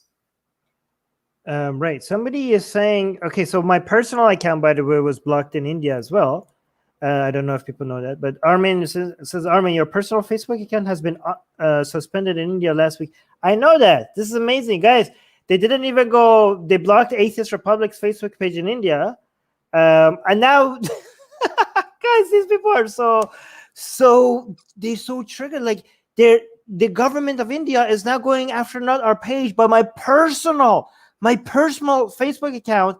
And Facebook is like, this could not have been done unless Facebook was giving in to the government of India, because Facebook has now blocked my personal account in India. Like, my account is still standing and I could post everything. There's nothing wrong with my account, but nobody from India, like, they have created something specific so that my personal account is not viewable on India, and people cannot message me from India. All my friends from India can message me. It's amazing. It's amazing. Like, Twitter, that they go on. But I think we might do a story on this next week. I'm not sure, but I just want to emphasize that Facebook is allowing you as a private citizen of Canada to not access anyone in India because of the Indian government taking action against you as a private citizen, as not a citizen of their country, as a personal individual, not as representative of any like organization, just you. We have a very good reason to believe that it is the Indian government. Yeah, I mean, obviously Facebook would be giving, like, Facebook wouldn't do this unless it was something specifically asked by the Indian government. But think about how seriously, guys, these people are making us feel so good about us. Like, somebody slap us and tell us that we're not that important, because me and Susie are thinking somebody should, like, speak for yourself, Armin. I'm like, very well in check. our ego is being boosted. The government of India is like chasing us everywhere. Like, we feel so influential right now. Like, we're not that big. This is amazing. Like, this is like, I don't know. I feel more significant than I should be based on all of this. Like, when you have the governments after you. Yeah, the government of India, controlled by the largest political party in the world, is quaking about what you post on Facebook as an individual. Yeah. This is funny. Look at this. Such a rarity. Wait, no, I really want to say this. Is saying what a weird, it must be weird to wake up and be worried that Armin and Susanna are like destabilizing the government of India. I think y'all are great, but like, come on. Yeah, So this is all right. This is so funny. This Avi Kumar is so butthurt, and he comes here, cries every every time. week Oh still. my! Is this guy is He so used to upset? harass me on Twitter. It's like a trip down memory lane. You know, from all the butthurt Hindus, this is the one that can't let go of this. You know, and he wants to, and he comes here, and he wants us to be upset, and he can't get over the fact that me and Susie are not upset, right? And if like he's like, you guys have lost it, like you're not on Twitter or you're not on Facebook. First of all, our Facebook page is growing faster than ever. We're still on YouTube. We're still on Twitter. I mean, we lost our personal account, but sure, whatever. Our Patreon quadrupled because of these attacks. So I'm actually, and this guy's like Avi is saying, it is cultural appropriation. So apparently, we drawing Hindu goddesses is cultural appropriation. Okay, racism and hate speech. Okay, I don't know how this is racism. So what's this? I remember when it first. No, hold on. Gods, Hindu gods, are blue. All right, I don't know what race they are, but somebody make this a hashtag, Blue Lives Matter, because apparently we're being racist towards Hindu gods and goddesses, and hate speech. Guys, look at the art that you see of Kelly. Okay, the beautiful, gorgeous, sexy art. These idiots think that is hate speech. Okay. Anyways, Atheist Republic is shameless. Yes, we are shameless. Proudly so. And U.S. big tech slapped them for their racism. They slapped us. Yes, U.S. big tech slapped us with more patrons than we ever thought possible. Please keep slapping us. Guys, if this is how you slap us with Goddess Kelly, please, we have a lot more cultural appropriation. Look at Get Butt, please, Hindutva. Get butt hurt and make new campaigns about our other art, okay? Me and Suze will go on with all the patron money that you bring us. Me and Suze will go on a vacation somewhere on the beach, and we'll send the Hindutva a picture of our vacation as a way to show you how horrible this whole situation has been, okay? Please, please, please get butthurt. We have 6. How many new art that we have? We have so much art for you to get butthurt over. Like, I mean, we have like close to 100 now. Like, guys, we have close to 100. Insane. Like, we need Susie, if we get one more Hindutva attack like we got, then we could hire you full time. One more Hindutva butthurt, like we're trying to find something to get another like round of attack on us, and then we're good forever. We're good forever if we can manage that. Oh my god! No, please, this is really funny. Then Avi is saying, "LOL, you are the most butthurt, crying over sexy Kali Kote." No, you, Avi, you're still here. You, not me. You. Okay. So funny. Okay. Good. But actually, before we close out this news, I would like to highlight the fact that in the top of the description in this video, you should see a link for a petition. So we talked about this last week, but there is a petition to help Atheist Republic's leadership's personal accounts, including myself, Armin, and one of our mods in the live chat, AGA, get our Twitters back that were wrongfully suspended, all for things associated with blasphemy and being mass targeted and mass reported by people who were angry and target us because of our blasphemy. So please sign the petition below. It takes only a few seconds, very easy, and I would greatly appreciate it. It's really important for us to show companies like Twitter that there is a backlash from our community, just like there is backlash from other belief-based communities when leaders from their community are wrongfully suspended. And so we need to demonstrate that they have an interest in, stuff like this for our community as well. Anything else? Oh, yes. Yeah, I'm gonna actually, never mind. Go ahead. No, I just wanted to say that somebody suggested that we need to do an art with Moody and Yogi. I think that's a great idea. Moody with Yogi. I think that would be a good blasphemous art person. Our legal team has officially advised us against that. Oh, really? Okay. Guys, another thing, because of Hindutva attack, we can afford a legal team. We have a legal team. So again, thank you, Hindutva, for that. But we do need to do something that we just need another wave of attack. I'm serious about that. Like, for us to be able to completely retirement. No, first round of attack, Susie will be full time. Second round of the third one. No, the second one would be we get Susie full time. A third attack, we'll just retire after that. Well, no, here's the thing. It's very. I actually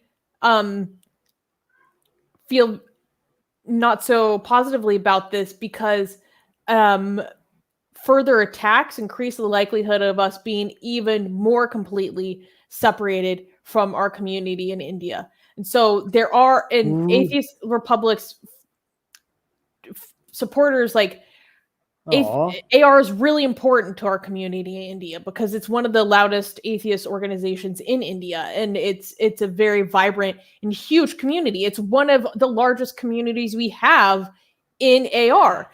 And wait, let me finish. So like, there's a lot of people who cheer us on and want us to just go balls to the wall, but then there are a lot of people who are like, guys, like, we're going to lose you completely and we can't have that. Like, it means too much for us. Like, don't go so hard that we lose you completely. Like, so that's why I understand, and I'm not opposed to doing an art with Yogi and Modi on principle. It's only because so many people from India who love AR, like, don't want that to happen if it gets taken to the extreme. So that's why I'm hesitant about that kind of thing. So, guys, listen to what Susie's saying. See how sweet look at her heart. Okay, she's so sweet. Okay, so she knows that if we get attacked again, it's going to be a major promotion for us, and we're going to become financially a lot easier and everything. Like, when it comes to us and Atheist Republic, it's going to work in our favor. Okay, but her concern is the people in India who love Atheist Republic and they want to remain connected to it. She doesn't want to lose that. And that's where her heart is. And she's like, yeah, I mean, our Patreon will grow, but the people who want to stay connected to Atheist Republic wouldn't be able to. You see Susie's pride? Like, isn't that sweet? No, but seriously, like, some of the people who need us the most, like, wouldn't be able to have us anymore, and I can't have that. Look at this. This is why Susie is the CEO of Atheist Republic. Oh, all right. Yeah. We want to, but guys, the main way for us to stay connected to everybody is that you subscribe to our newsletter. Okay, link, because no social media is safe. Okay. You could get removed from social media platforms like this for the most random reasons. That's why we have decided to focus a lot on growing our newsletter, okay? And the newsletter is growing faster than ever since we promoted that. And that's the audience that we're building, independent from YouTube, independent from Twitter, independent from Facebook. And nobody can take that away from us because we own it. It's impossible for people to be able to cancel us on our newsletter. The followers that we have by building our newsletter is a list that we own. All right, it's the safest thing possible. Nobody can take that. So anybody who wants to stay in touch with Atheist Republic, make sure you are subscribed to our newsletter. Link is in the description. You will always remain connected to Atheist Republic as long as you stay subscribed, and you could always unsubscribe. It's very easy to unsubscribe as well. And as a gift, one thing that has helped a lot in growing our newsletter is because we give people who become newsletter subscribers free gifts, right? One of them is my book, Why There Is No God, is available for free. It gets sent for free to anybody who subscribes to our newsletter. And we also have another ebook, which is our blasphemous art. Susie just recently updated it, and it used to be a lot less. And now the ebook has around 42. Oh my gosh, I thought it was like 60 pages long. It's big. It's a big girl. Yeah. Well, I mean, it is more pages, but it has more than 40 of our blasphemous art is in the ebook, and you get it for free if you subscribe. Okay, and that list is really growing. And that's what we care about more than any other of these. People are like, try alternative platforms, try like other places. Yes, we have. It's our own newsletter list. That's the best. There is no better alternative platform than your own newsletter. Okay, so make sure you get on it. Link in the description. Okay. Yeah. Anything we need to highlight in the live chat? Secular Rarity is saying, great stream. I love the news every week. No. Oh, thank you. Can we touch your book with Ed Wazoo? No, you have to do. You must be cleansed before you touch Armin's book. Exactly. Oh, Pyro saying, I think I'm subbed on the newsletter. Yes, you should double check. Yes, I'm subbed. Yes, I am. Yes, guys, Cool. if you don't know if you're subbed, here's a good thing. For people who used to sub to our newsletter before, when we didn't have gifts, now if you go subscribe, it tells you that you're already subscribed, but here are the gifts that you're looking for, right? So even if you're subscribed and you didn't get the gifts, like our blasphemous art or my ebook, just go to the place where you're supposed to subscribe. And if you already subscribed, it lets you know. And also it gives you the books and all, right? And also when you're subscribed, say subscribe, because we keep making new blasphemous art. Now, I do think Sexy Cali was amazing, but we have a lot more where that came from. And we have new blasphemous art every week. Imagine how amazing our art is. Like, we spoil you guys for free. Like, goddamn. Usually multiple times a week. Yes, usually. Just some more love in the chat. A lot of people saying great stream, good stream. Blank Name is saying, thank you guys for doing this. I've really enjoyed the stream. Have a nice day. Thank you, AR, for everything. And AGA is saying, I love hanging out with brother Armin and sister Susanna and all my AR family. Can I get an amen to that? Mm-hmm. It's amazing because you got Christian vibes from it, and I got Muslim vibes from that. That's amazing. You got like an amen feeling to that. I got like a Zakir Naik feeling from that. That's but, brothers and sisters. Okay, cool. Oh, Randolph is saying, thanks as always, Atheist Republic. These live streams are always so much fun. I know. Oh, thank you. That's so sweet. All right, guys. See you guys soon. We will have new streams coming very, very soon. Bye, guys. Bye.